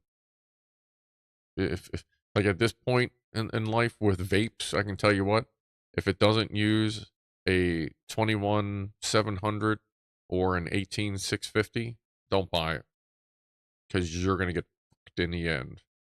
Oh yeah, it's got this warranty, it's got that, it's got this, and then they go out of business in 3 years, and now you're fucked. Now you have to disassemble and find this and try to find that and make this battery work. It doesn't take a 21 700 or an 18 650. I would not buy it at all because at that point you're purchasing obsolescence. That would be my best advice to anybody. If you need to buy a device and you have the option of proprietary versus 18 650 or 21 700, even if it costs more, if you plan on keeping it for a long time, get the one with the easily replaceable battery. And if you can get something with USB Type C in it as well, I mean, might as well. That just gets you up to standard, gives you better charge times. Oh no, she can't open the lid. No, she's like I've had a bigger the clamps or that's it's a slide lock. Like it's not a like a push down and a clamp. It actually slides in on a track and locks in. Like you have to slide it off.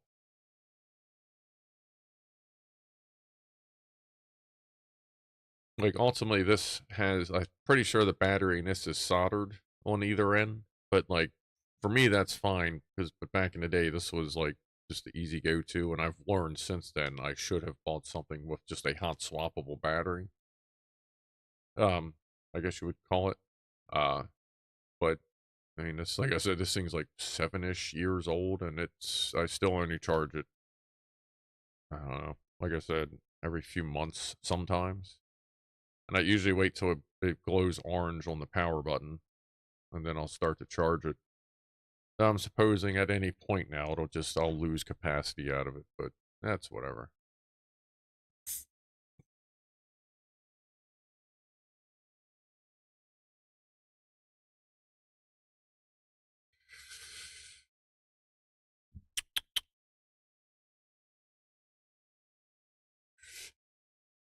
Redneck Atheist. Mine uses two 18650s, completely overkill. Yeah, I guess depending on what the output rating of it is, because some people, I've seen some people, the way they puff out, it's obvious. It's like, how much nicotine you got? Oh, not much. It's like, yeah, I guess not. Every time you exhale, I can't see you for the next 10 minutes.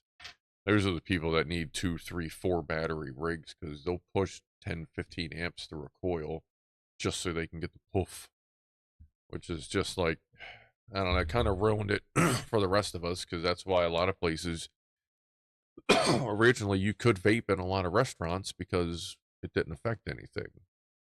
You couldn't smell it. It didn't fuck anything up. But then people got these super, super, super strong flavors and made things stink. And then they do the super puff thing, like blowing it in people's faces. And then the easy way to smoke indoors became banned as well. That sucks.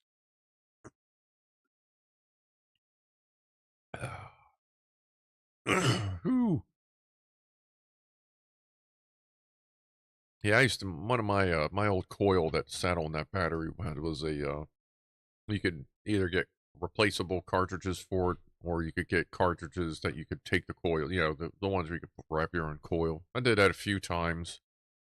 But ultimately I just ended up buying the cartridges for a couple bucks, because the vape shop up the road, I don't know if they're still there or not, but they sold the cartridges, the coil cartridges for it, for like a couple bucks. Yeah, portable fog machines. There you go, Redneck Atheist. Yeah, that's about right. They're walking fog machines, just ready for the shoe.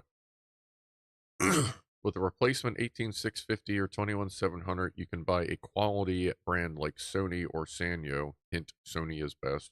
Yeah, or like genuine Panasonics are usually very nice.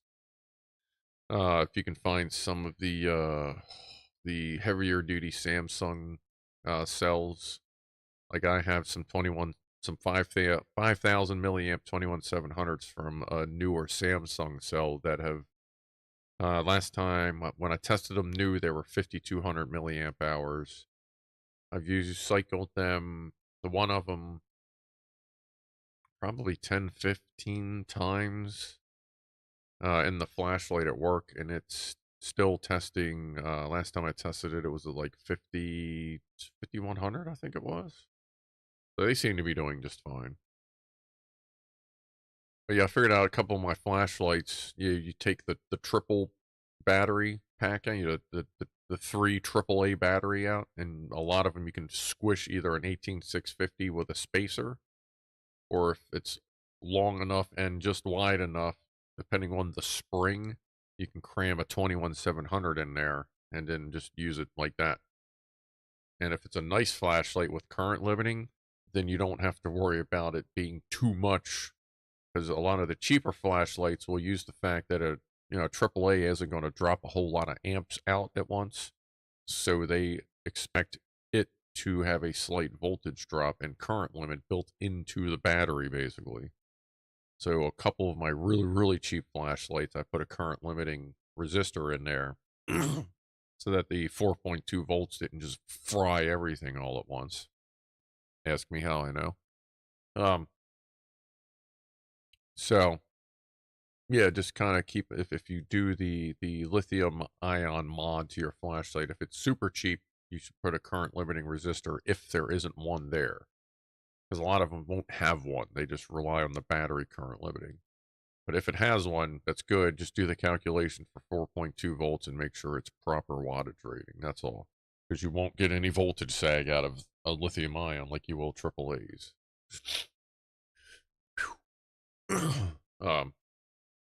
Yeah. Yeah, like actually all my work flashlights are lithium ion now. I don't have any nearby. I got the big flashlight's charging. That one behind me, I think, is still AAA. I don't think an 18650 will fit in it.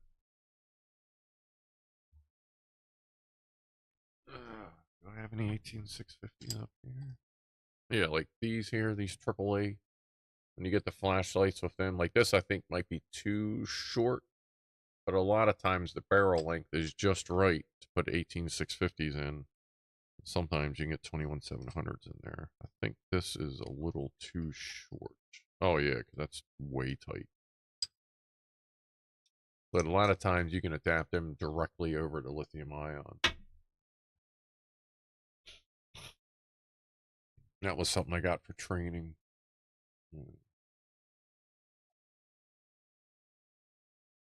That training class, you know, the little trinkety stuff they like to give you away. Give away or give it to you.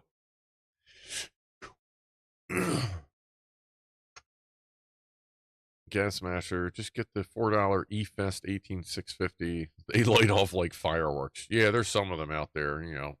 They're 20 amp hour 18650s that are pretty much just there to catch on fire. Burp. Why don't you grab a pita for a quick snack? I don't have any pitas. Oh, no, I do have those pocket. Oh, did you remember that? Holy shit. No, actually, I don't know if I have any of those pocket pitas left. I just bought, what did I just, oh, they got these like stuffed chicken, chicken breasts that are really, really, really fucking good. It's like a stuffed chicken breast and then it's got like spreading on the outside. And I've been eating the ones that are stuffed with cheddar and broccoli, and now they have cordon bleu ones. It's like cheddar and ham inside a stuffed chicken breast. So I'm like, yeah, okay, I'll try that. Fuck, man, they're great. I also have eggs and sausage I want to make, and I want to have a baked potato. I'll probably do the baked potato tomorrow. We'll see.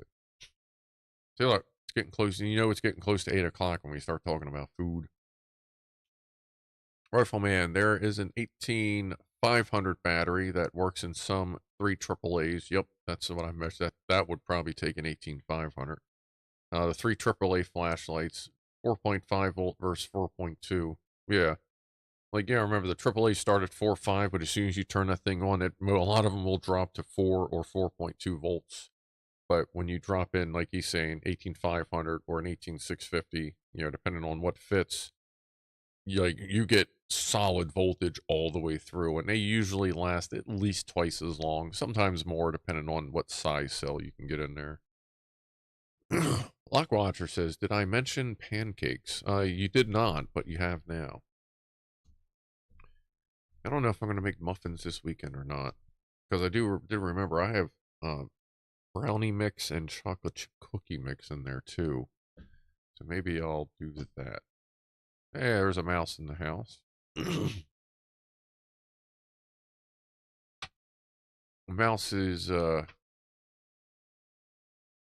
here we go. Let's do it. Hey, mouse, should we do a poll on that thing?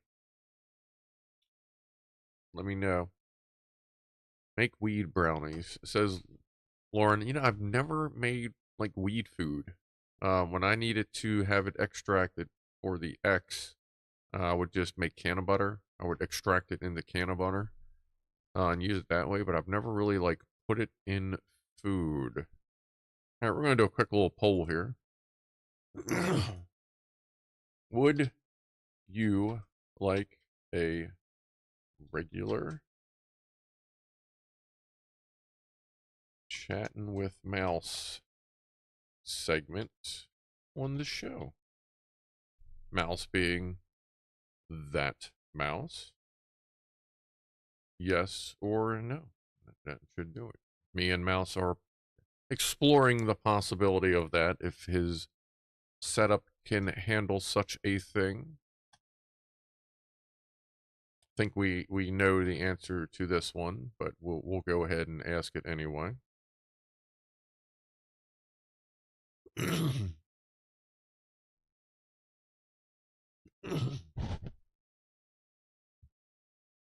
My Molly Cell 18650s last longer than my LG 3000 milliamp hour cells, says Sharky.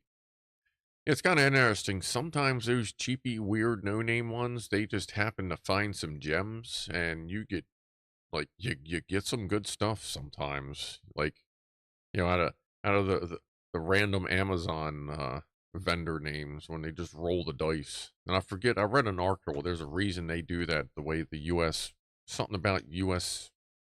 naming or trademarking or sales licensing and names and something and sort of something like that.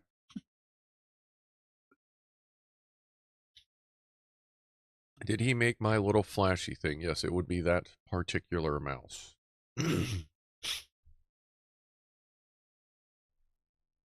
Rifleman says Mouse is a remarkably intelligent person. He is. You should watch his videos.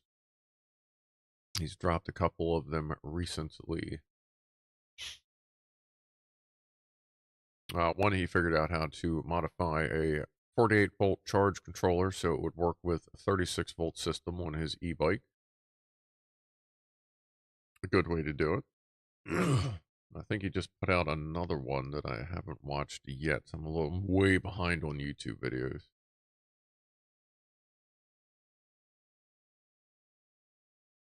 Well, it looks like that's. I think we know where that one's going to go there, Mouse. So we'll have to see if we can sort something out with that. For some reason, my foot hurts. Molly cells aren't cheap, no-name cells. Just not very. Oh, okay. My bad. I'd never heard of them, but I guess honestly, I'm not like. I guess into the battery scene. You know what I mean? Like I'll build them, I'll do them, but I usually just get like Samsung cells or Panasonics or there's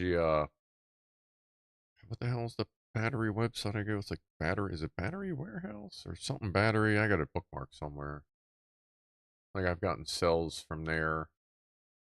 Um, to fix scooters. To fix um power tool battery cells, things like that. For my flashlights. I forget what the site is. It might, maybe it's Battery Junction. I'd have to find it. I think it's bookmarked on one of the Chromebooks. But I have fixed Paul Senior, yeah, Paul Senior, Paul Junior. There, Ed. Paul Senior. I fixed his like niece's scooter. Um, Needed a battery. It was a Chinese knockoff of a Spanish made and only sold in Spain scooter that somehow made it on Amazon and was sold in the United States. I'll try to say that again. It was a Chinese clone of a Spanish made and only sold in Spain scooter that somehow made it on Amazon and was sold in the United States. So when the battery took a shit in it, guess what? Nobody could find for it any kind of a battery. So I had to get a generic M365 battery, which is like a common-ish universal battery in the scooter world. Modify that to put in it. And then like a year later, the BMS in that took a dump. So I just put another BMS in that like 6 months ago. And I guess it's good to go. Battery hookup is near Baltimore. Yeah, I don't know where this place is. Probably not that close, though. Battery Junction is a big one. Oh, yeah. It might be Junction. Piano Man wants to know if Asmo is awake, so I'll paging Asmo. Asmo to the screen, please.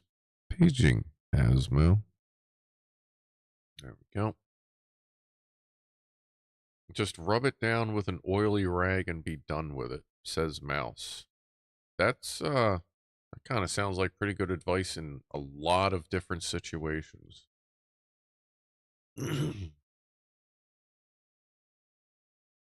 Peanut butter cream pie for later. Lock Watcher's birthday is on Monday. Happy birthday, Lock Watcher. If I had more weed, I'd do that. So let's do a happy birthday, Lock Watcher. Here's a little puff for you. Cheers. Hope your birthday is groovy.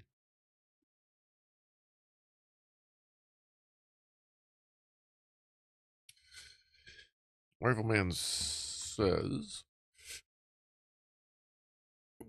in individual lithium cells, like an 18650, they all have not for vaping print. Oh, they all have not for vaping printed on the battery.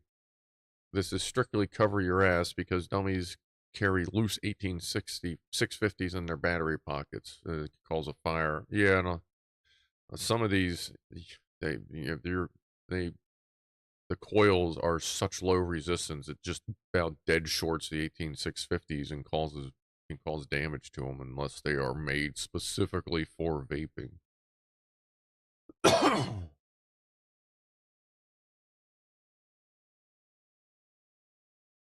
The dinner, oh, you had a birthday dinner. Oh, you had it for a birthday dinner. Okay, okay, gotcha. That's cool.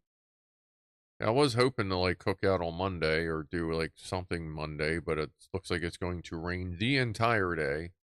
So we may have, I think I said this early on the stream, but just in case, you showed up later. If it does thunderstorm on Memorial Day, then when I'm doing my Gray Zone Warfare stream, which looks like that's going to happen, like I should probably just go ahead and get the thumbnail rolling for that. After I get the members' fucking forklift repair video up. But anyway, we may have thunderstorms in the background while we're playing Gray Zone, which should make it interesting to play because I'm going to leave them on, like the sound in there, as if we were playing in a thunderstorm. If it happens, I think that may add an interesting aspect to the game. Hmm.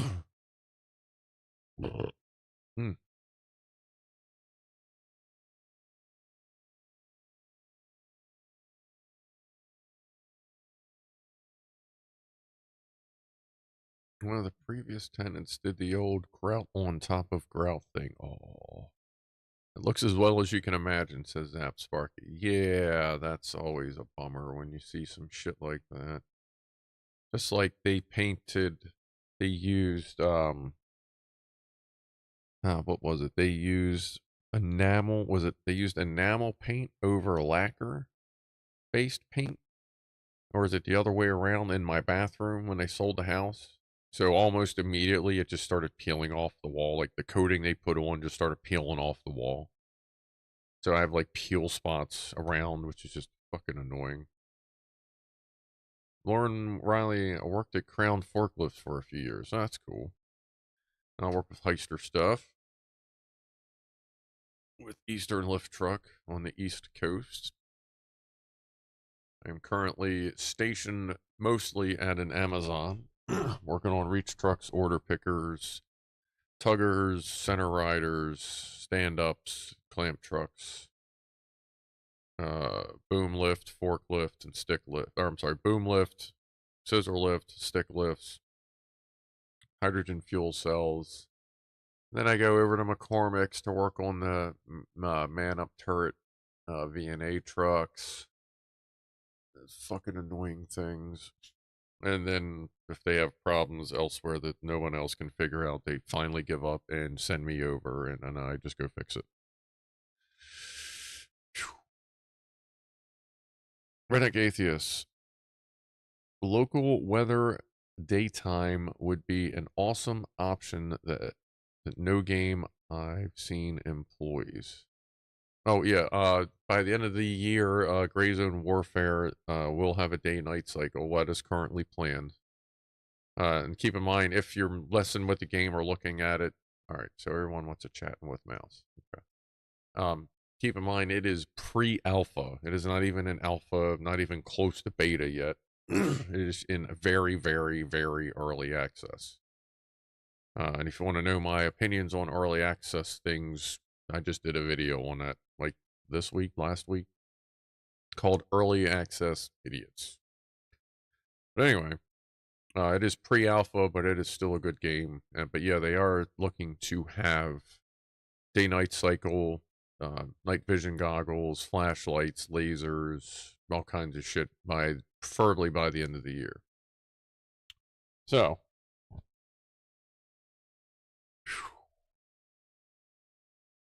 let it go like Lego. Fucking Lego, goddamn. That thing is getting to be a pain in the ass. I'm really getting close to starting to glue stuff to it. Pokemon Go uses a real-time local weather. That's cool. All right, Mouse, get your computer sorted out. Make sure you can. We'll practice on StreamYard. Wipe your camera lens off. Put the potato chips away for a fucking minute, maybe. We'll get you on there. So I guess look forward to that at some point in the possible, maybe future, maybe possibly.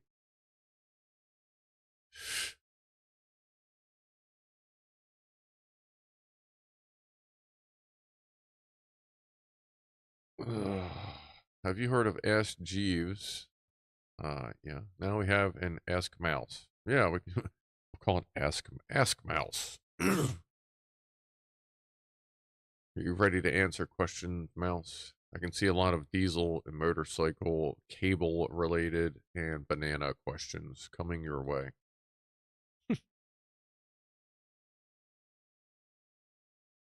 Has anyone else here had an adverse reaction to steroid injections in the joints?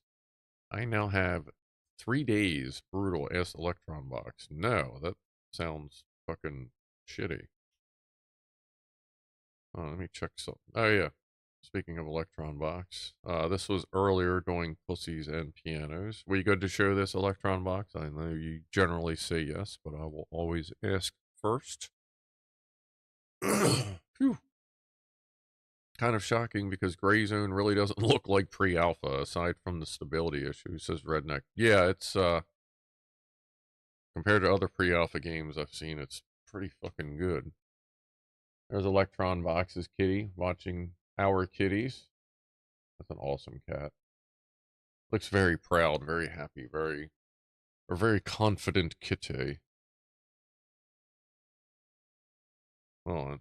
Here is come on. There you go. Kitty. Meow. So there's Electron. One of Electron Box kitties.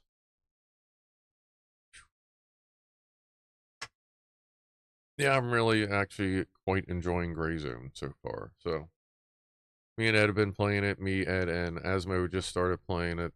And as others get it, and maybe we'll do a Gray Zone giveaway at some point if someone wants to join in. The only thing I would have to say about Gray Zone is it's a time investment. Like you can't just go, hey, I'm going to run in for 20 minutes and leave. Because like you got to get in, you got to do your thing, and then you got to get back. Because if you exit early, if you just like leave the game, you lose your stuff. If you try to like quit out, sometimes you lose your stuff. Like if you try to control alt delete out, sometimes you'll keep your stuff, sometimes you'll lose it. So you kind of got to get in and get out. And that can take some time. And also like the other time investment is assuming this game goes well, like it's going to be here for years. So, but we'll get back to that. Shoo. When we get closer. Redneck Atheist, so no rage quitting. Yeah, if you rage quit, you've completely, you're pretty much done. Like, there's a good chance you will lose all your stuff. And they'll probably, I don't know if there's a way to work around that. I believe there is. I just think they just haven't gotten there yet because it's pre-alpha, so they're getting to things as they get to them. I also tweaked my graphics settings a little bit as far as the capture card and the 4K monitor go. And I'm now getting upwards to 120, 110 frames way more consistently than I was. I switched it from FSR to DLSS. And then it dropped to like 60 to 70 all the time. And I could see it too much. So I flipped the FSR back on, which is funny because FSR is generally for AMD based cards and DLSS is for NVIDIA based cards, but DLS really works much better for 40 series. But the AMD FSR works pretty good on the 30 series. So it's whatever. Whatever works best for you. There's other ones in there too. I don't even know what the hell they are. I think one of them's for Intel based cards or something. Phew. You have to plan a few hours ahead. Yeah, like if you want to run a mission, just assume you'll be there for 2 hours. Because even like last night, I went to do a quick run in, run out. I ran in, got a couple things done. Went, hey, I'll hang out for a little bit, and then I got wasted. Ran back in, got my stuff, found the guy. We had a very brief discussion of me expressing my displeasure for him killing me. And then after we were finished with that conversation, and I was drinking a soda that I pulled off of his corpse, finished what I was working on, and then I left the mission. Oh, yeah, Ed, you're here. Yeah, I took the hike. I hiked from Bonpa, Tiger Bay, LZ, the other Tiger Bay, LZ, the other Tiger Bay, LZ, the other Tiger Bay, LZ, and then down to Blue Lagoon.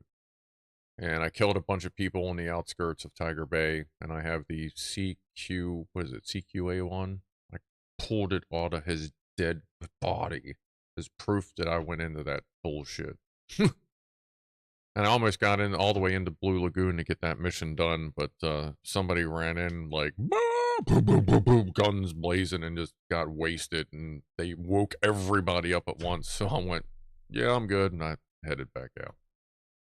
Yeah, it was like literally almost a 2-hour hike, including the stops along the way to take care of stuff to shoot at. So yeah, that was from right after movie night, and then I stopped at like 3:30. Yeah, actually, well, yeah, I guess the hike was almost 3 hours. The last mission was about a half hour. Yeah, that was a hell of a hike. Oh, and I went to YVL1 as well last night. I got the first intel mission done. Got killed there too.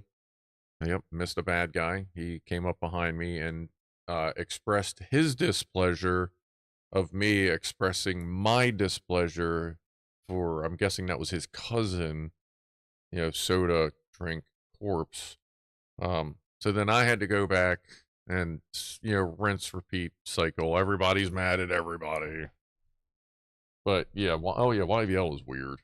But nah, it's fun. It's also fun when you keep watching people doing this on YouTube, and then you run up and you're like, "Ooh, I'm here now." Okay, then you kind of know where things is. That's always useful. Anyway, 8 o'clock, top of the hour. Has anything been popping up over here at like 7 or 8 o'clock anymore? Like, is Stream Elements just like I almost wonder if I should find some time and restart the whole account or something. I feel like it is just completely broken nowadays. Anyway, top of the hour toast. Thanks for everybody hanging out. Thank you to the goofballs. Those are the members, like the paid members. Thank you to subscribers and anyone else that's just watching. I appreciate it. If you're still here watching and you haven't subscribed, I'm like 2 away from 1,200. So if you haven't hit that button, by all means.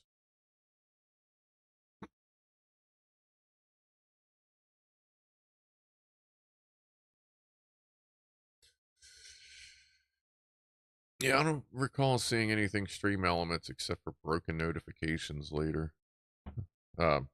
Occasionally. So, oh well, I'll see what I can figure out. Ed says I would be gifting, but bills are catching up. Well, yeah, that's why I keep telling you not to worry about it. Like we're good. Our channel is good. We got about 1250 in the bank for the channel, so. See you later, Admiral Rascals. Appreciate you hanging out.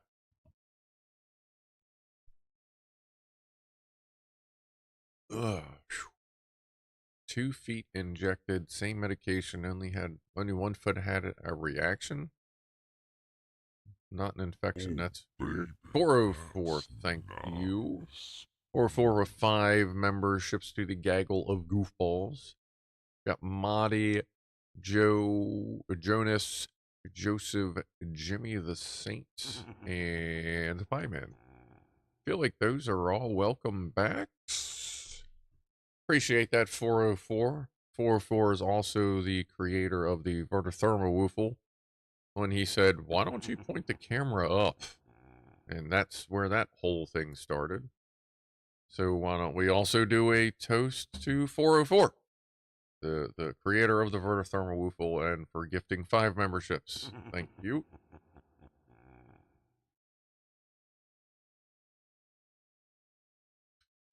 Yeah, it seems like the merch link chat thing's working, but that's like a separate thing inside of Stream Elements, but it seems like that's the only thing that really works.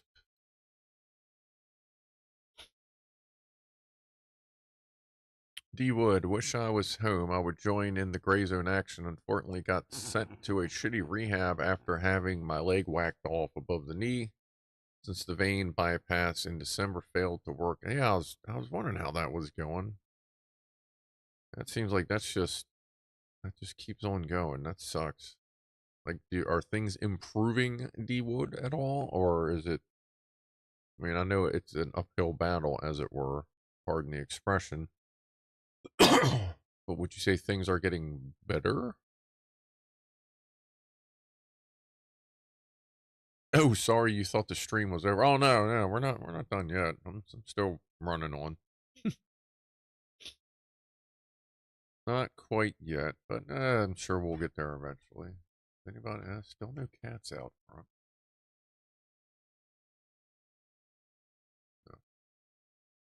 No. And are the storms nearby? And I think the storms have kind of stalled out in western Maryland, northern Virginia-ish area. So I guess that's going to be much later.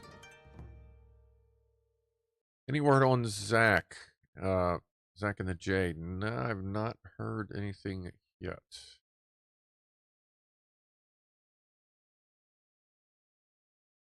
I am world famous for streaming endurance. Apparently, the higher I get, the longer I stream, considering 420 was like 6.5 hours. Where are my notes from tonight? I had something else written down. Oh. I don't even know if they even came over. Vadhakara said someone Clive was talking. Oh, what do we got? Oh, and there's Ed anyway. Thank you, Ed, for 5 gifts, because that's what Ed does. Oh, I gave 5 memberships away on Nothing But Skills last night. Kind of like sharing. I told him, I'm like, yeah, share the wealth. So Ed, let's see, Admiral Rascals, nice. James Leverage, Swede Bug, Revitron, and Adrian G. Welcome and welcome back to the gaggle of goofballs. Enjoy the forklift videos. Yeah, this is Ed taking a break, only gifting 5. Like, calm down, dude. Didn't we just have this discussion like 2 minutes ago? Like, do I need to like figure out? Do I need to ban you from the channel? Good lord! But thank you, obviously. Calm the down. Oh, but while Clive was talking about things not to breathe in, Vadhakara, I believe. I'm not probably pronouncing that wrong, but they said brake clean. Yeah, in case you didn't know, never spray brake clean, as specifically like an especially chlorinated brake cleaner. Never spray that at anything that's too hot for you to touch. And even if it's like close, if it's over warm, don't spray it because the fumes will fucking choke you the fuck out. So don't do that. That's bad. I've done that a couple times and I've just caught like the slightest whiff and I was down for like 5-10 minutes trying to catch my breath. It is pretty bad. So just figured I'd bring that up. I actually wrote that down. Along with the transit versus sprinter thing. What's that? Bird. This loser finally got arrested. Okay, probably a kick douche nozzle. Check something here. Hold on 1 second. There's electron boxes, KitKat. Alright, I have an email from C2S. And I guess we'll get with Maurice Walker when they have time. Lion39, my last foray into online gaming was Wolfenstein Enemy Territory way back in the day. I kind of remember that. Kind of, was that before, the Wolfenstein that was on Xbox One. I feel like it was around that time, but I also something's telling me it was way earlier. I kind of remember that though. I know this from welding, says Rob. One good breath can kill you. Oh yeah. Good grief.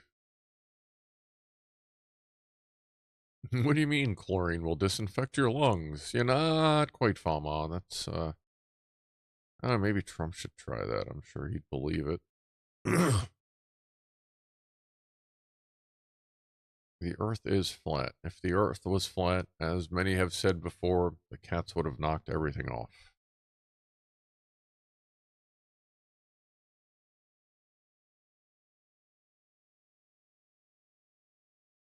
Yeah, before Gray Zone, the last time I played was Xbox 360, like old Modern Warfare 2. That's the last time I did much online pew pew gaming.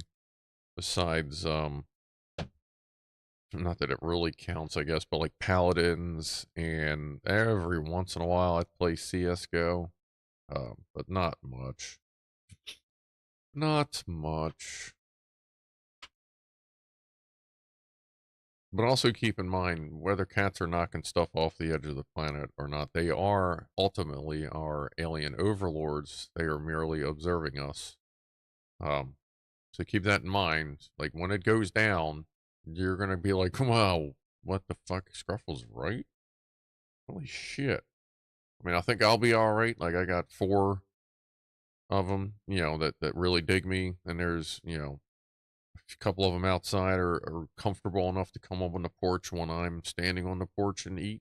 And there's 3 of them out there that probably I'm sure will remember me. So I think I'd be pretty good once it goes down. As I wouldn't necessarily be turned into the food supply. I mean, I'd probably just be cleaning litter boxes or whatever, but at least I wouldn't be eaten.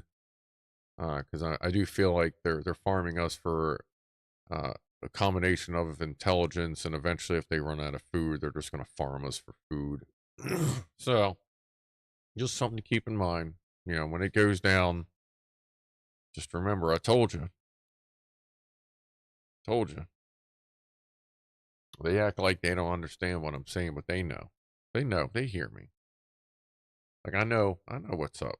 But I think I'm going to be all right. I think they're just like, yeah, he knows, but nobody believes him. Just let him go. You know what I mean? Redneck Atheist says, I propose a ban on the orange word. Substitute that word with the evil, brainless, moronic orange criminal. That pretty much works too. I hear he's free on Wednesdays. God, I fucking love that shit. Hey, let me know. I hear you're free on Wednesdays. Love that shit. MK, what's up? Yep, you don't want to heat perchloroethylene. That's what chlorinated brake cleaner. Okay, yeah. What about a sulfuric acid mouthwash? Yeah, I've tried that too. That doesn't work out real good either. Not exactly the best flavor adder in the world. Blech. Time to put up the lattice on my pergola. Huh? Guess the goofballs are going to have to go out with me and help. I have no idea what you are talking about, Lockwalker. A lattice on my pergola. Wonder if this is something I should know. Lattice on my pergola. What's a pergola? Right, let me find the correct mouse. There it is. Pergola. Oh. Why? Okay. Pergola. Ah, that's like a canopy, hard mount, wooden structure with a flat roofy thingy. Gotcha. That's what that's called. I'd probably just call it a wooden canopy or Just a wooden thing with a lattice roof. Word. Lattice wood on his outdoor seat. Yeah, as soon as I was thinking, I'm like, for some reason I feel like Gas Masher would know what this is. Gas Masher's really good with the around the house, like outdoorsy related stuff. Like Gassy's really good with that stuff. Yeah, a gazebo with a holy roof. There you go, Ed. I could see that being cool. It's just enough shade, makes it pretty neat. I'm actually thinking. I started thinking about it last night because didn't have enough indica before I went to bed. So of course my brain's like, I may convert, since I don't really use my back patio for anything except to sit in the chair. I may actually get some, like, the roll down blinds and kind of reinforce parts of it and use it just for sleeping in a hammock at night. Like, maybe figure out a way to set up almost like an occasional outside studio where we could sit outside, have the stream, like maybe have Ed over and Econ Cat or something like that. I'll sit around, bullshit around the fire, like have a stream like this. So I'm thinking of doing of changing the back patio into a almost like a glamping camping setup thing, but with the roll up shade just to make it a little more private. You know what I mean? Especially if I'm going to sleep out there in a hammock. I think that would be pretty cool, and I think I would use it a lot more if I had some privacy out there. Because I figure if I get 3 of them, I can do 2 in the back corner, because that gap would lead right to the back of their pool house. So nobody's seeing anything there. Then the gap that would be over here would be looking right at my back door. So nobody's probably going to see anything there. And then the gap over there, we'd have to work with, but I may, just one of them things. I'm kind of planning it out, but I want to be able to have a breeze through there, like especially if I'm sleeping at night. Dude, if there's a thunderstorm, we can go out and have like an outside stream during a storm or something like that. Um, just thinking about a bunch of stuff. Cool for like everybody, because I love fucking sleeping in a hammock in any kind of rain, thunderstorm, rain. Like if the fucking tornado's coming up the road, like I'll just get like fucking bigger rope. Like I just love sleeping in a hammock in less than optimal weather. An outdoor porn studio, says C to us. Yeah, possibly. Yeah, we can do it. I mean, Ed ain't gonna help me with that much, but yeah, we could work on that. 50% shade. Yeah, like that's a good deal. It's not good for an air filter, but that's good for shade. A group podcasty thing. Yeah, like we could have to figure something on getting, like I said, I got to move the network around and get a stronger signal out there. But if it's going to be fairly closed in, I might be able to sort out getting a network cable, either port to plug into, and then you unplug her and put it in like a weatherproof box thing. And then we'd be able to use this computer to broadcast, have another computer out there. Yeah, I could probably sort that out. I got patch cables. Is this the same hammock you took in the woods? Yeah, actually, it would be that same hammock. Yeah, I have a red hammock that I use indoors, and then my bluish, greeny thing hammock that you see me use outside. I would just use that. I mean, that's my main hammock. That's the one that's got, instead of like 404 or regular like the straps to hold up, it uses am steel, which is basically thinner paracord, but it doesn't stretch, and it's rated just over twice the weight capacity. Mine's rated for 1,200 pounds. So instead of going strap to strap and all the weight being on the hammock, all the weight is on the am steel, and then my hammock hangs from that. And then you can adjust the hammock wherever you want while the am steel is tight. What the hell do they call that? when you use that on a line, on a hammock. Guys, it's almost like a strawn back line. I forget what they call that. But yeah, I use that. It's a modified Walmart uh hammock with a like the mosquito net is built into it. It was like $30 at Walmart, and now it with the AM steel and the modifications I've done to it, it's like equivalent to like a roughly $150 hammock with all the added gurus and goodies and stuff like that. Although one day I may get like a Hennessy hammock or like one of them, like a really nice Hennessy hammock or something like that. But until this one gives it up, like I'm good with my cheap ass modified hammock. The guy line, is that I forget what that word is. I used to watch a lot of hammock YouTube guys. There's this one goofy guy that did he was like a comedian and he's a hammock YouTuber. Um really useful information and just a goofy dude. I wish I could remember his name, but I got way into hammocks for a little while for some reason. But I mean, I was camping a lot. I was hiking a lot. Punkin Vision just hopped on to Discord.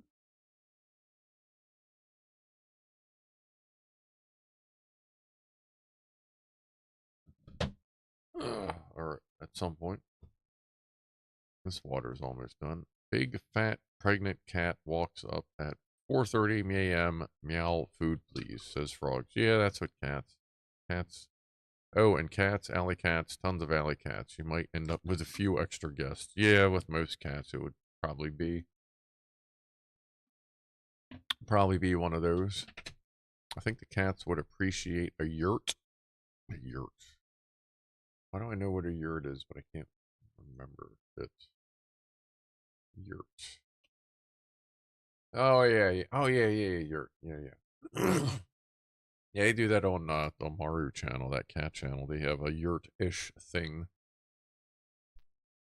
They'll set up tents in the backyard for the cats to hang out in.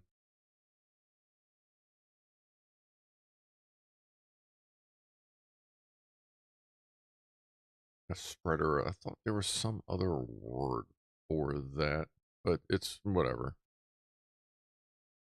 Either way, all the weight is on that and not on the hammock itself. Because then you can get you just the right curve you need. And always remember when you hang it, it sounds wrong, but always want one end, 6 inches to 12 inches higher than the other. And you want your feet end to be higher. That sounds wrong, like what is it, because I'm going to be sitting up in my hammock. No, you're not. You're going to be in there and you're just going to slide. So as long as your feet end is higher, then you will kind of slide into the hammock and actually be able to kind of sit up. I mean, that's what works for me. Like maybe yours is different, but generally speaking, you want your foot end a little higher. Makes it easier to get in and out. Makes it easier to keep your feet warm. And when you lay back, it's a little more natural.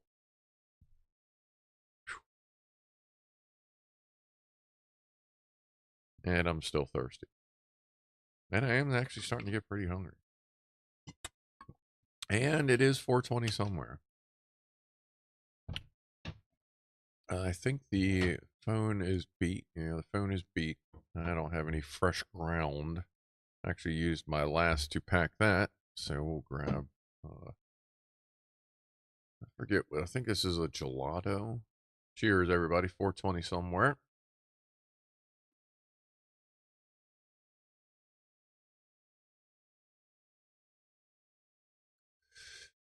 Admiral Rascals left a bag of used cat litter on the front porch and had a possum eating the cat poo. Lovely. Yeah, possums are different. Smoky campfire helps a lot with mozzies and similar. We mean like bugs. Yeah, most bugs don't like the smoke. If you burn it clean, like you have two, it's funny if you burn it clean and hot, you get a good strong fire going. The heat and the rush of the air will kind of keep the bugs away, and the ones that get too close can get pulled into that air rush and possibly burned or at least just sucked away. Or if you have a smoky fire, like you're kind of coughing and smoking a little bit, like if it gets too bad, but the bugs won't fuck with you if there's smoke. So if you got one that's in between, that's usually not enough of a rush of air, and it's just enough smoke to bother you, but then the bugs will hang out too. It's weird. Kind of can't win, especially around Essex. Essex is so bad here in Baltimore that Essex still has trucks that come through multiple times a year during the spring and summer spraying mosquito fucking stuff out. Like they send you notices ahead of time. Hey, keep your dogs in, or keep your pets inside or whatever. We're gonna be driving by spraying this shit in the air. Like it's fucking bad for mosquitoes here.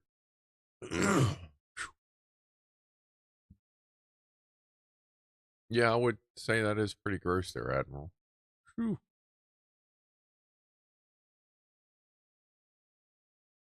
Scruff stole my mom's battery and cart. Same style she has. Cart, what? Oh. Which one? This one? This one? Oh. That's a colors. That's an O pen, and that's the cool fire. I like having various ones around. And then I have two in the bedroom that are pure indica. She has the blue sticks with the ceramic. Well, it's they're plastic. But yeah. This is a good battery. Like I said, this one's about 2 years. No, this one's about 3 years old. That one's like 2 years old. That's like 7 years old. The other two in there are like 2 or 3 years old. Oh, they are definitely. They're definitely. I think they're. I mean, they look like plastic. I don't know why they would have ceramic on here. I mean, I can try to break one, but yeah, they're C cells. Just about everything around here is C cell. I can't imagine, like, it feels like everything on it feels like plastic. I guess I can, this one's about to be empty. I can always, actually, I have one puff out of it. All the cotton is, the oil isn't touching cotton anymore, which means I got one puff out of it. So we'll take that one puff and we can make sure.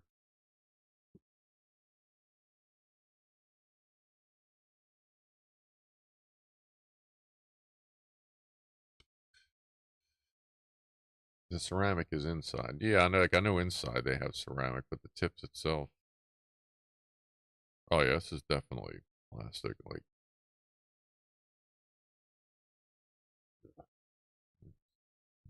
there's all that. Yeah, this is definitely plastic. There's nothing ceramic about it. But yeah, you can use a syringe to fill that up, and then screw that back on, if need be. But yeah, it's definitely plastic. Like they have no reason to use ceramic on these. They're very low power, low wattage. But they have ceramic around the tips. Or I'm sorry, around the set or the coil. Cotton in the coil and such. What camera is this? It is an HTC U11 cell phone. I don't even know what year that was out. Release date. It came out in 2017. So it's like a 7-year-old cell phone camera. That was pretty good. It was the second generation of HTC phones to have the the ultra wide pixels instead of the megapixels, where they were slightly bigger pixels. So they worked a little bit better in low light, which I do find where it still works pretty good in low light. So that's what I use for my camera, because the other camera just is fucking horrible. I mean, like Logitech makes decent cameras, but they're not really great for live streaming. You can really tell in my old live streams. Ew. But yeah, this is a U11. Works pretty good. It's a little fidgety. It's got its own issues, but it's 7 years old. It doesn't update anymore, but it still connects, so I'm good. If that ever stops working, I'll just start using the S21 and get another fucking that, or I'm also kind of maybe, I don't know. Uh, every once in a while, I look at the Sony A6000 series, but I don't think I have a need for that yet. Like, I'm not like that big kind of deal. Hey, we do have 1200. Thanks everybody if you're still here. We finally got that. Appreciate that. That's cool. It's nice to see a round number and it not hanging. It's been at 1190 for a while.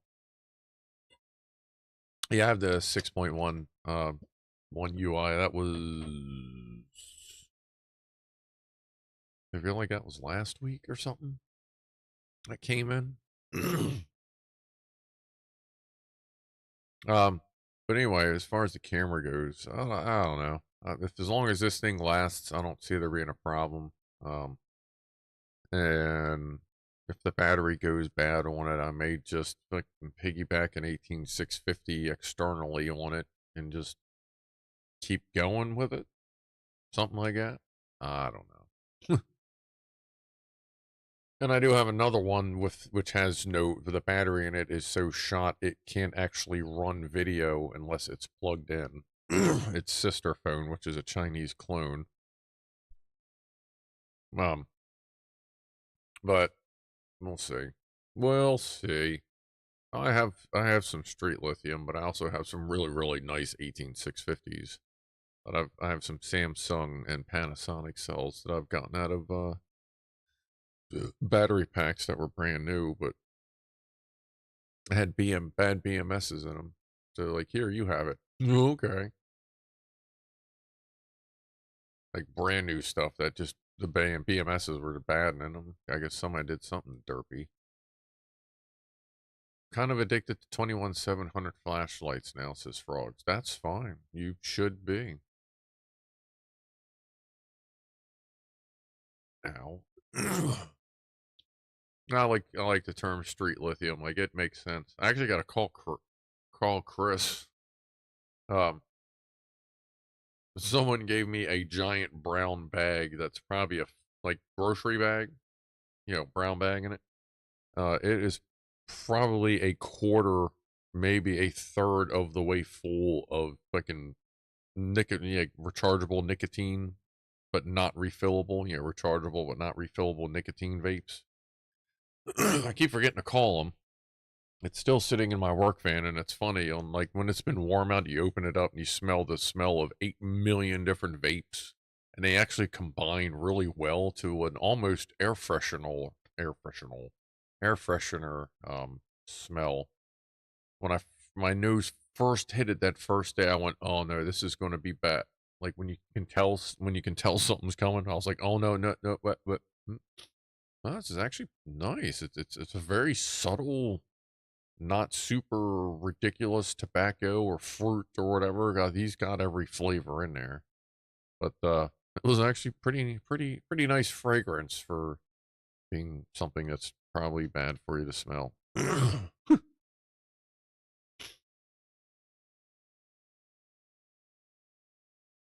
Makes me sad when I don't find a USB-C charger simply because they are so cheap to add, says Frogs. Yeah, it kind of bums you out when you find the micro USB, but I'm starting to slowly see more Type-C on the disposable stuff. I think at this point, they're just got to get rid of old stock, and a lot of them just have a lot of stock.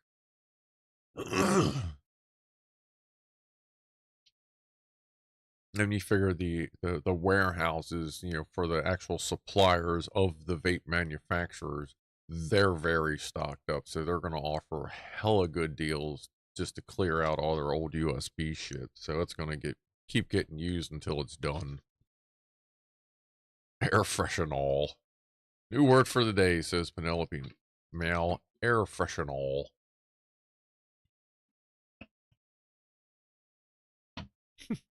Nice.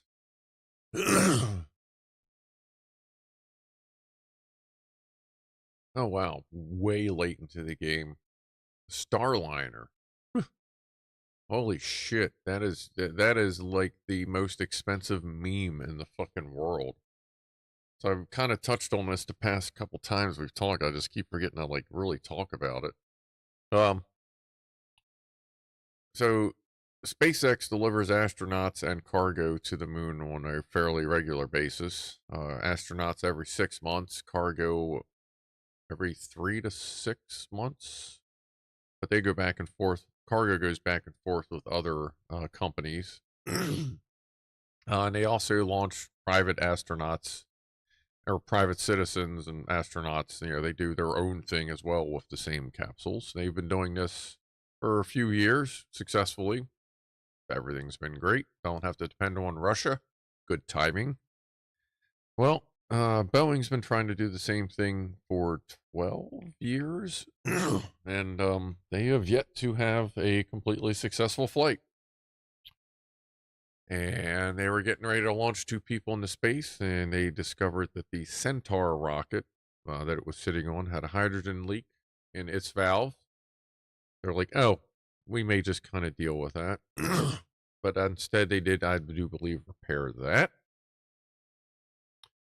Then, while it was getting repaired, they realized that the actual capsule that the Starliner is, you know, the thing the astronauts are sitting in, has a helium leak.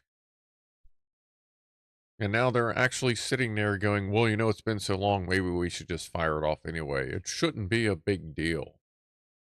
Like, are you fucking kidding me? Boeing, anything Boeing related at this point, and now I'll probably get assassinated because that's the other thing Boeing's been doing. But anything Boeing related is just a fucking joke. Like, they don't know what to do anymore. They're flushing themselves down. Like, what the fuck are you guys doing? You used to be the best, but come to find out, one of the biggest problems with them is the Starliner was one of the first times they had ever tried to attempt a set budget project, because all their other projects of airplanes and rockets and space related stuff had unlimited budgets, as in, oh, we'll pick it up, don't worry about it. And as soon as they had to work within a budget, they had no fucking clue what they were doing. I don't know. They their culture there of just blowing shit out of budget just to make themselves more money just caught up with them. They were given, oh, let's see if I can remember this right. Let's see. They gave SpaceX roughly 2.6 to 2.8 billion, depends on who you ask, to develop Crew Dragon, which they did very successfully. And they gave Boeing $4.9 billion. They have so far failed pretty miserably. Then they gave them another 1.2 billion, which got wasted, obviously. And then Boeing themselves has put in an additional 1.6 billion dollars. So at this point, they're they're so far behind that they're not going to have enough launches to pay for Starliner before the International Space Station is decommissioned. Like, at this point, they're trying to get people in there just to maybe kind of break even or just to save face. And they're risking people's lives at this point. It's absolutely ridiculous. So there are all these problems, and now they may just fire it off anyway. I'm kind of like, maybe you should stop wasting the money and just call it a loss. Like, no one, like, those astronauts are either some of the bravest people in the galaxy, or they are very foolhardy. Um, Either way, I wish them well if they do decide to launch this thing in June. But I gotta say, I don't have high hopes for them returning alive. Like, they may return, like that thing may come back to Earth, but I worry that they may not be alive when it gets here. It's freaking scary with them people. And then you got the whistleblowers talking about what's going on, and they're getting shot, like assassinated. 2 different whistleblowers have been assassinated. Obviously by Boeing. Like it's something is going on. Valve Tech, who helped Boeing design the valves used in Starliner, Valve Tech kept saying, no, we can't do that specification. It won't work. Boeing kept saying, no, this is our specification. Valve Tech said no, and eventually Valve Tech pulled out and said, fuck it, we're not helping you anymore because we don't think that these valves are going to work right. So instead, Boeing stole Valve Tech's work, started creating their own valves, the spec they wanted.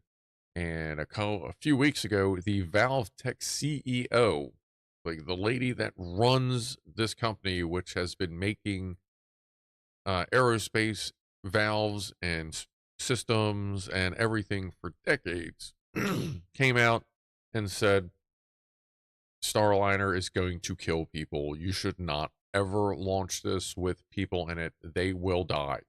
Like, they came flat out and said it, and I was like, wow. You know what? I believe her. I absolutely do. Holy shit. Yes, Maurice, they will never break even. It's nothing but trying to save face at this point. Or hope that the next space station is something that will be compatible with the Starliner. Because that's another thing about the Crew Dragons. Like the way they are set up, it is really easy to just click another adapter on and fire it wherever the hell it needs to go.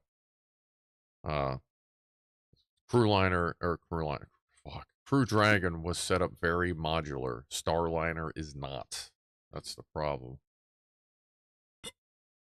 It was old people, old technology, old money, and it's a poor design. It's going to kill people. It's the next fucking Boeing, Max 9 or whatever, except now it's in space form. What a shame. Speaking of which, hey, you know what? Why don't we have a demonstration of the quality that Boeing, both airline and aerospace, why don't we have a demonstration to show the kind of quality that we now expect from Boeing? Shall we do that? Boeing, quality assurance check. Ooh, good coloring. It must be cold up there. Yeah, I changed the way the duct works today. I put it in summer mode. Open certain ones, close other ones. It's really nice in the office now. Ooh, hold on. We're out of woofle juice. How the fuck did that happen? Oh, it must. I didn't put a whole lot in there.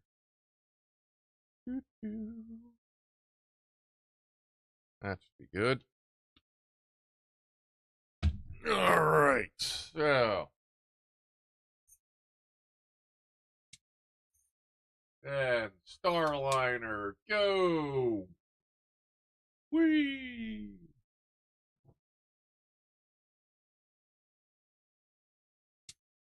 $737 Max 9, go!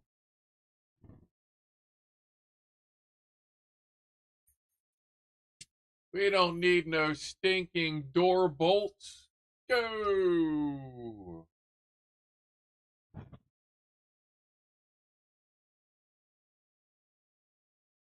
Hey, how's our budget doing?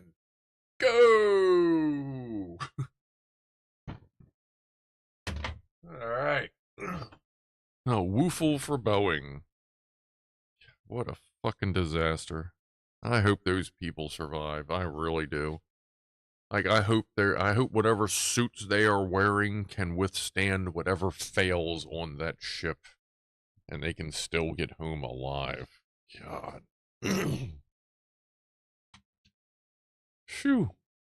A $4.7 million woofle. Yeah, that's a Bowen woofle. Oh, boy. Yeah, it's really comfortable in here. I'm going to see tonight. I'll obviously be playing Gray Zone. Once that thing starts chugging, um, see how the temperature is in here. But I feel like it's going to be okay. Because I forgot that the office was still in kind of like a heat mode. So the vent wasn't open all the way. But now I'm getting full blast AC in this mofo. And I closed the basement a bit because like it's just cold in the basement all the time. I thought that was Starship. Well, yeah, Starship, it's getting better. Hey, at least every launch with Starship, it's getting farther and farther, and they're doing stuff that no one has ever done before. Whereas Boeing is trying to catch up. And Boeing is designing airplanes like it's not like they've never designed an airplane before, and they are just failing miserably nowadays. But at least Starship, hey, it almost made it that last time, but weren't for the RCS thrusters getting clogged and letting it spin through. It almost made it through. They say if the fourth one goes, which it may be like in the first or second week of June, if the fourth one is successful, then on the fifth one they're going to try and catch that booster, which is going to be freaking insane to be able to catch it on the fifth flight. But we'll see. Every time something blows up, they just got more data. We found out recently that when the booster blew up on the way in, it's because only, I think it was 7 of the 13 engines lit. So it was coming in way faster than it should have. So it didn't make it. And of course, the Starship itself, since RCS thrusters were clogged and couldn't stabilize the ship as it was spinning, it just spun its way through the atmosphere. So it just, you spin off the heat tiles enough and it just overheated and the plasma took care of it. But we got to watch it all the way down to the 65,000 or 65 kilometers live through plasma while it was spinning, which is amazing. Like the Starlink, I'll give them that. The Starlink stayed connected in plasma and spinning. So like that's freaking amazing. I can't wait to see what happens if it actually stays in place. Um, we're gonna see some shit we've never seen before. Anyway, goddamn, sounds like a bad day at Kerbal Space. Yeah, yeah. Oh yeah, the first Starship. Like we were watching it at work, and it goes up, and I'm watching, and I'm like, I actually said it. I went, "Is that thing kerbling?" Because it was right after Kerbal Space Program 2 came out, and I'd got that. So I'm sitting there, I'm like, is that kerbling? And then like the NASA spaceflight guy said the same thing. I went, yeah, I think it is. I think it is. And it was fucking doing its thing. Um, that was great. But nah, they keep getting farther and farther. And like I said, no one's done some crazy ass shit like this before. So it's doing pretty good. Uh, like I dig it. You thought the camera sensors were burnt until you realized it's red light. Okay. Oh, until you realized it was, yeah. Yeah, I remember watching when the 3 was coming in, you just saw the fins start to get orange, and I went, holy shit. And then you just actually got to see the plasma. Like it was cool. At one point, it was like just rough, and like you could just see it was just hitting pockets of atmosphere, and then all of a sudden it was just like, when it just got like fucking glass smooth plasma. And then it kept getting disrupted as the ship was spinning around, but it was amazing to watch. I'll have to give them that.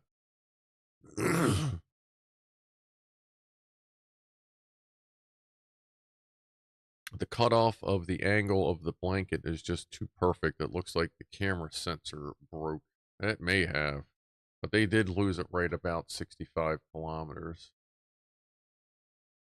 Yeah, that storm is just, well, now it's not really much of a storm where it's coming at us.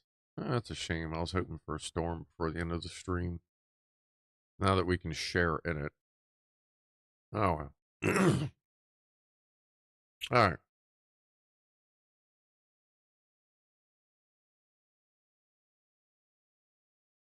Oh, the camera. Oh, on the, what, on that blanket? Yeah, actually, if like right, let's see, if you could see further, like right there, at the tip of my finger would be where the green screen pipe is. Like you can't even see it from mission control. Oh, that's not bad. I have an AI. Wow, actually, mission control camera was pointed straight down. I just walked by and went and just pushed it up, and it's actually in a good spot. That's actually pretty good. But like here, like right here, if the camera was a little bit lower, is the pipe that holds up the green screen. So I have a little bit of camera tricks here and there to hide stuff. There we go.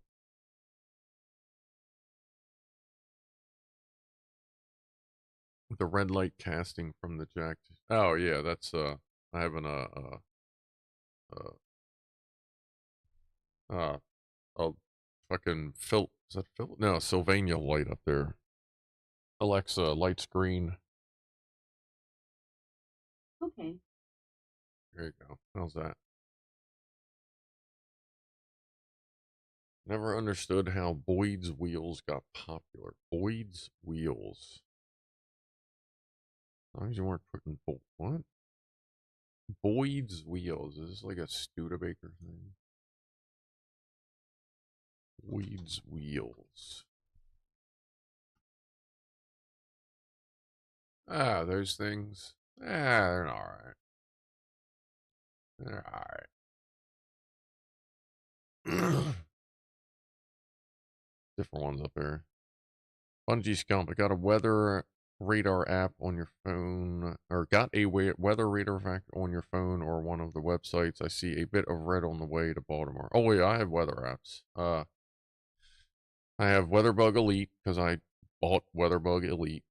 There's the other email I was waiting for.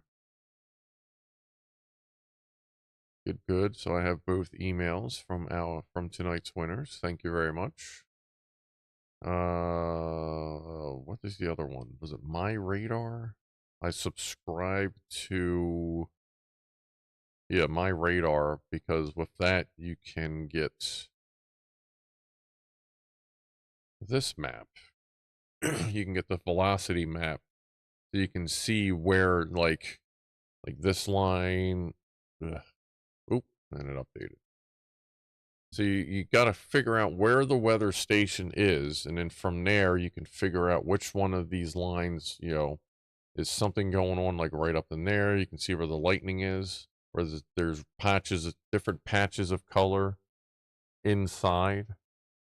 That's where things are twisting and turning, and like right in here, you're going to see like right there, you see that green and that red all up in each other right there.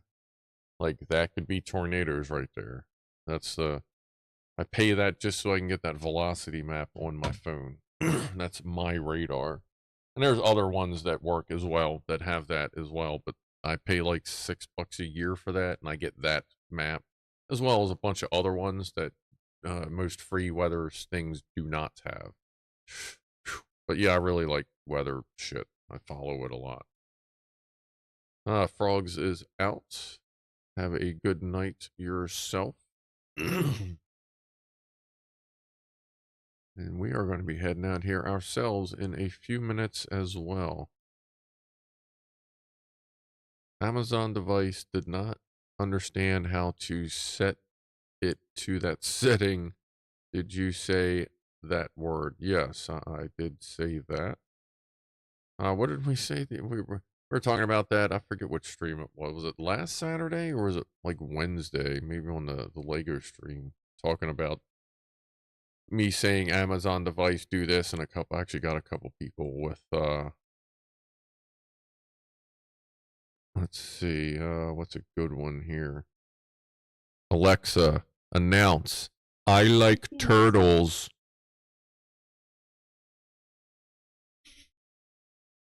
That might work. I may not have paused enough for it. But But apparently I caught a couple people's Alexa when I said something last night like that with an announcement thing. The danger noodle. Boop. Yeah, I'll see. Maybe we'll get her out next week after she's pooped. C2S had tornado warning 3 days in the last week. You're somewhere out in the west, Midwest, or that area. Yeah, I watch Max Velocity. If you are in like a bad area where tornadoes and shit happen a lot, look up Max Velocity on YouTube. He is in college for meteorology. He's about done, and he does live analysis of uh storms, hurricanes, tornado outbreaks on YouTube, like for free. He will do hours and hours long hours and hours long live streams, giving live analysis, telling like people where to go, like telling hey, if you're in this area, you need to get the fuck out of there. This one's coming, shit like that. Look him up, Max Velocity. It's cool, great channel, great channel. Yeah, Ryan Hall here on YouTube. Ryan Hall. Sometimes the Ryan Hall and Reed Trimmer, is it Reed Trimmer? Sometimes they will share their stuff with Max Velocity, so like you can see it. Like it's kind of a tight knit community, like storm chasers and meteorologists that follow that stuff. So they some of them like to share footage with each other. But yeah, I watch them as well. It's good stuff. Like it was about 9 years ago. We had a tornado come right up the road here, like probably half a mile from my house when it finally pulled up. Like it wouldn't have hit here, but obviously the winds were really fucking wicked as it was marching like right up Eastern Avenue. About 12 years ago, they had a tornado touch down about a half a mile from here. Like a few, like not too, like just right over the river there. Garbled user, I get chased by tornadoes, not the other way around. Well, that's not necessarily a good thing. Maybe change your cologne. Maybe they like the way you smell. David Garcia says Omega get access to most of the stuff. It's 120 something a year. Ooh.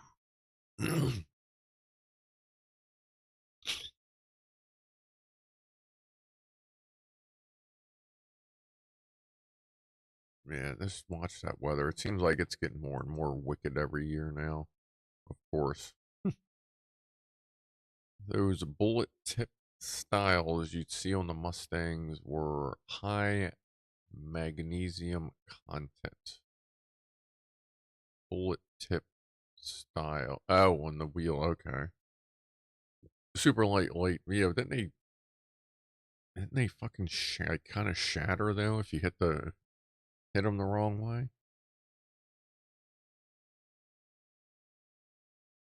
Oh yeah, way better than anything you're gonna find on local channels. There, Penelope. Meow. Great. That's someone I've turned a couple people around here and on Discord onto him. Someone else like lives in that territory and they're like, ooh, yeah, yeah, yeah. And they started watching. Um, like I said, if you're in that area, definitely like subscribe to that dude.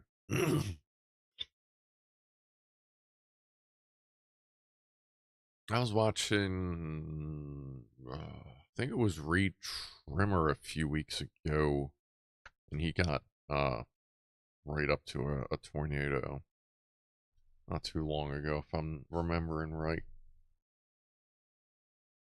All right, so I guess in about 3.5 ish minutes, we will do a top of the hour toast, and then I'm gonna go eat some chicken salad and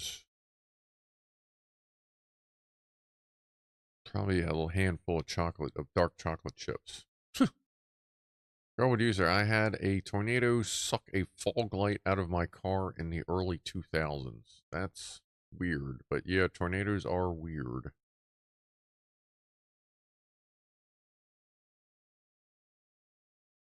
Rob is exhausted as well. Well, I imagine. You've been very busy, but for a good cause. So that's always appreciated. Is everything going well there?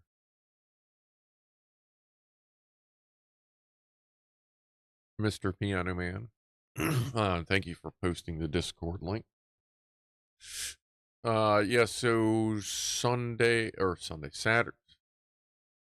holiday, it's holiday schedules always get me weird. Monday, on American Memorial Day, I will at some point be doing a Gray Zone live stream for a while. Um, since it's going to be raining all day, I'm not going to be cooking out, and I can't fly. Shouldn't really fly Mavis in the rain like I could, but I shouldn't. Sometimes they're okay, but they do actually make raincoats for drones, but they're expensive and heavy, and at that point, you don't really want to be flying around anyway because you lost a significant amount of battery life. Yeah, McLaren did spec out some of the shit stains in the 80s. It's kind of weird.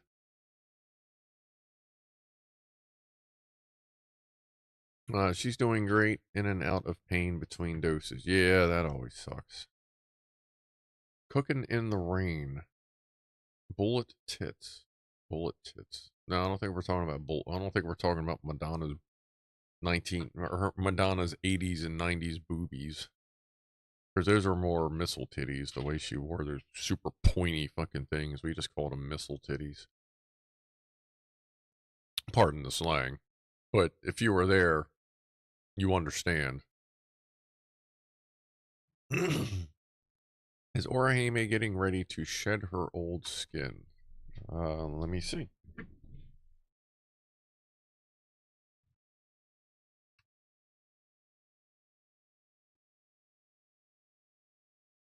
She is not, at least not within the next week or so. Their eyes, you start to, like, right before they shed, their eyes are clouded over because the skin has actually, like, started to separate from their pupil, like, E area or whatever on their eyeballs. um, and you can also tell their tail will usually start to show, and you can kind of see they'll start to dull up a little bit. She's pretty shiny right now. Her eyes are very clear, so she shouldn't be shedding at least within a week.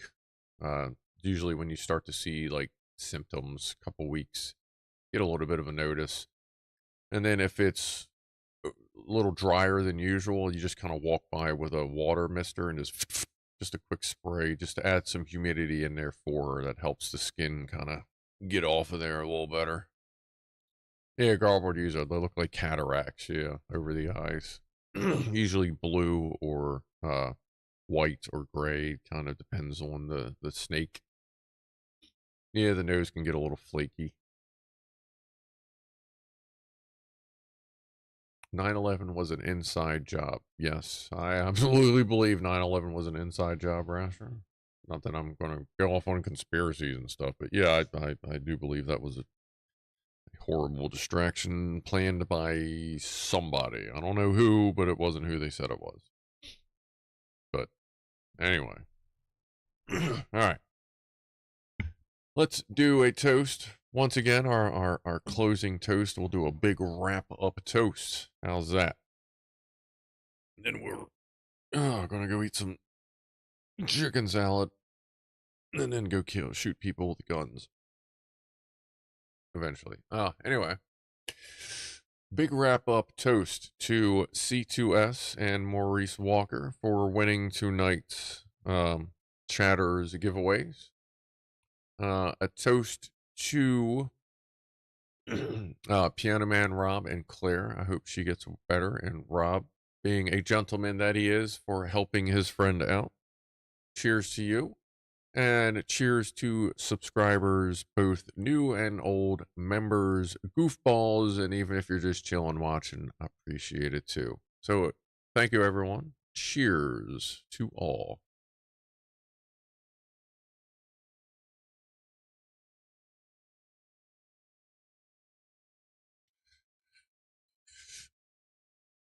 That's a good, like a kind of like a wrap up toast like that. That's not too bad. I try to remember some things. Hey, what's up, Subsonic Subaru?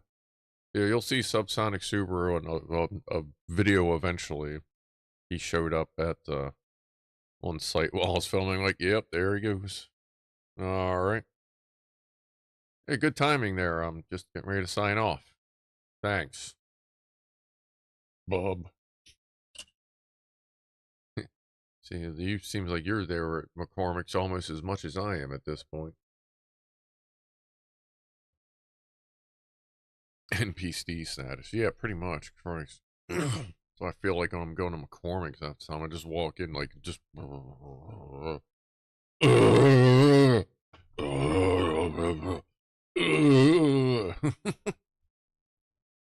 I wish you could just throw wrenches at shit and it would like start to fix itself. Ugh. I hope a storm's about that. Like, there's. What do we got for future cast? Like, I just don't. Which way is it moving? How's that? Let's see. Where's it going? Oh no, it's actually sort of coming. What is that? An hour from? Maybe around 10:30. I might get a little bit of a storm. It might just graze us. We'll see. I hope.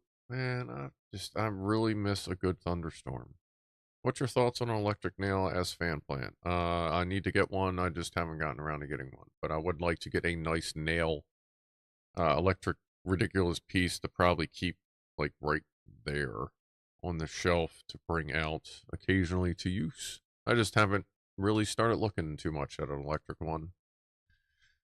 I mean, this is, technically an electric-ish nail, but, set up, an electric dab rig. But, no, I do want to get a nice big elaborate rig with an electric nail. Just haven't gotten one yet. Or e-nail, yeah. I'll get there eventually. Just don't, just kind of, I guess, focusing on other things. Like Gray Zone a lot lately. But no, actually tomorrow I'll be working on the workbench area and Jeremy's computer. Hopefully do the final primping, like I'm gonna try and do like a Jay's 2 cents style fucking like, ooh, look at the fucking finished product. Ooh, yeah. Kind of thing. And then do the final video, get that other video uploaded for yesterday and yada yada yada. Anyway. Yes, Mouse. She is very active today. I fed her yesterday, so she's kind of doing her thing. Which is good, because she like 17 now, just about 17. All right, I am going to go eat. So I will see everyone if you want to hang out on Monday. It'll be probably 2 o'clock ish Eastern time, so like 2 hours earlier than Clive time. And that'll be on Monday. So if I see you then, I'll see you then. If not, I'll see you Saturday or Wednesday for Legos, or maybe I'll do a thing on Thursday again for a live stream. I don't know. We'll see. Anyway. And hopefully next week we'll have her out so I don't have to worry about her pooping. So, appreciate everyone hanging out. And I will see you then. So, thanks again, everyone. Congratulations again. And do well to Claire and Rob. Be groovy to each other. And I'll see you next time. I'm out of here in 5, 4, 3, 2, 1.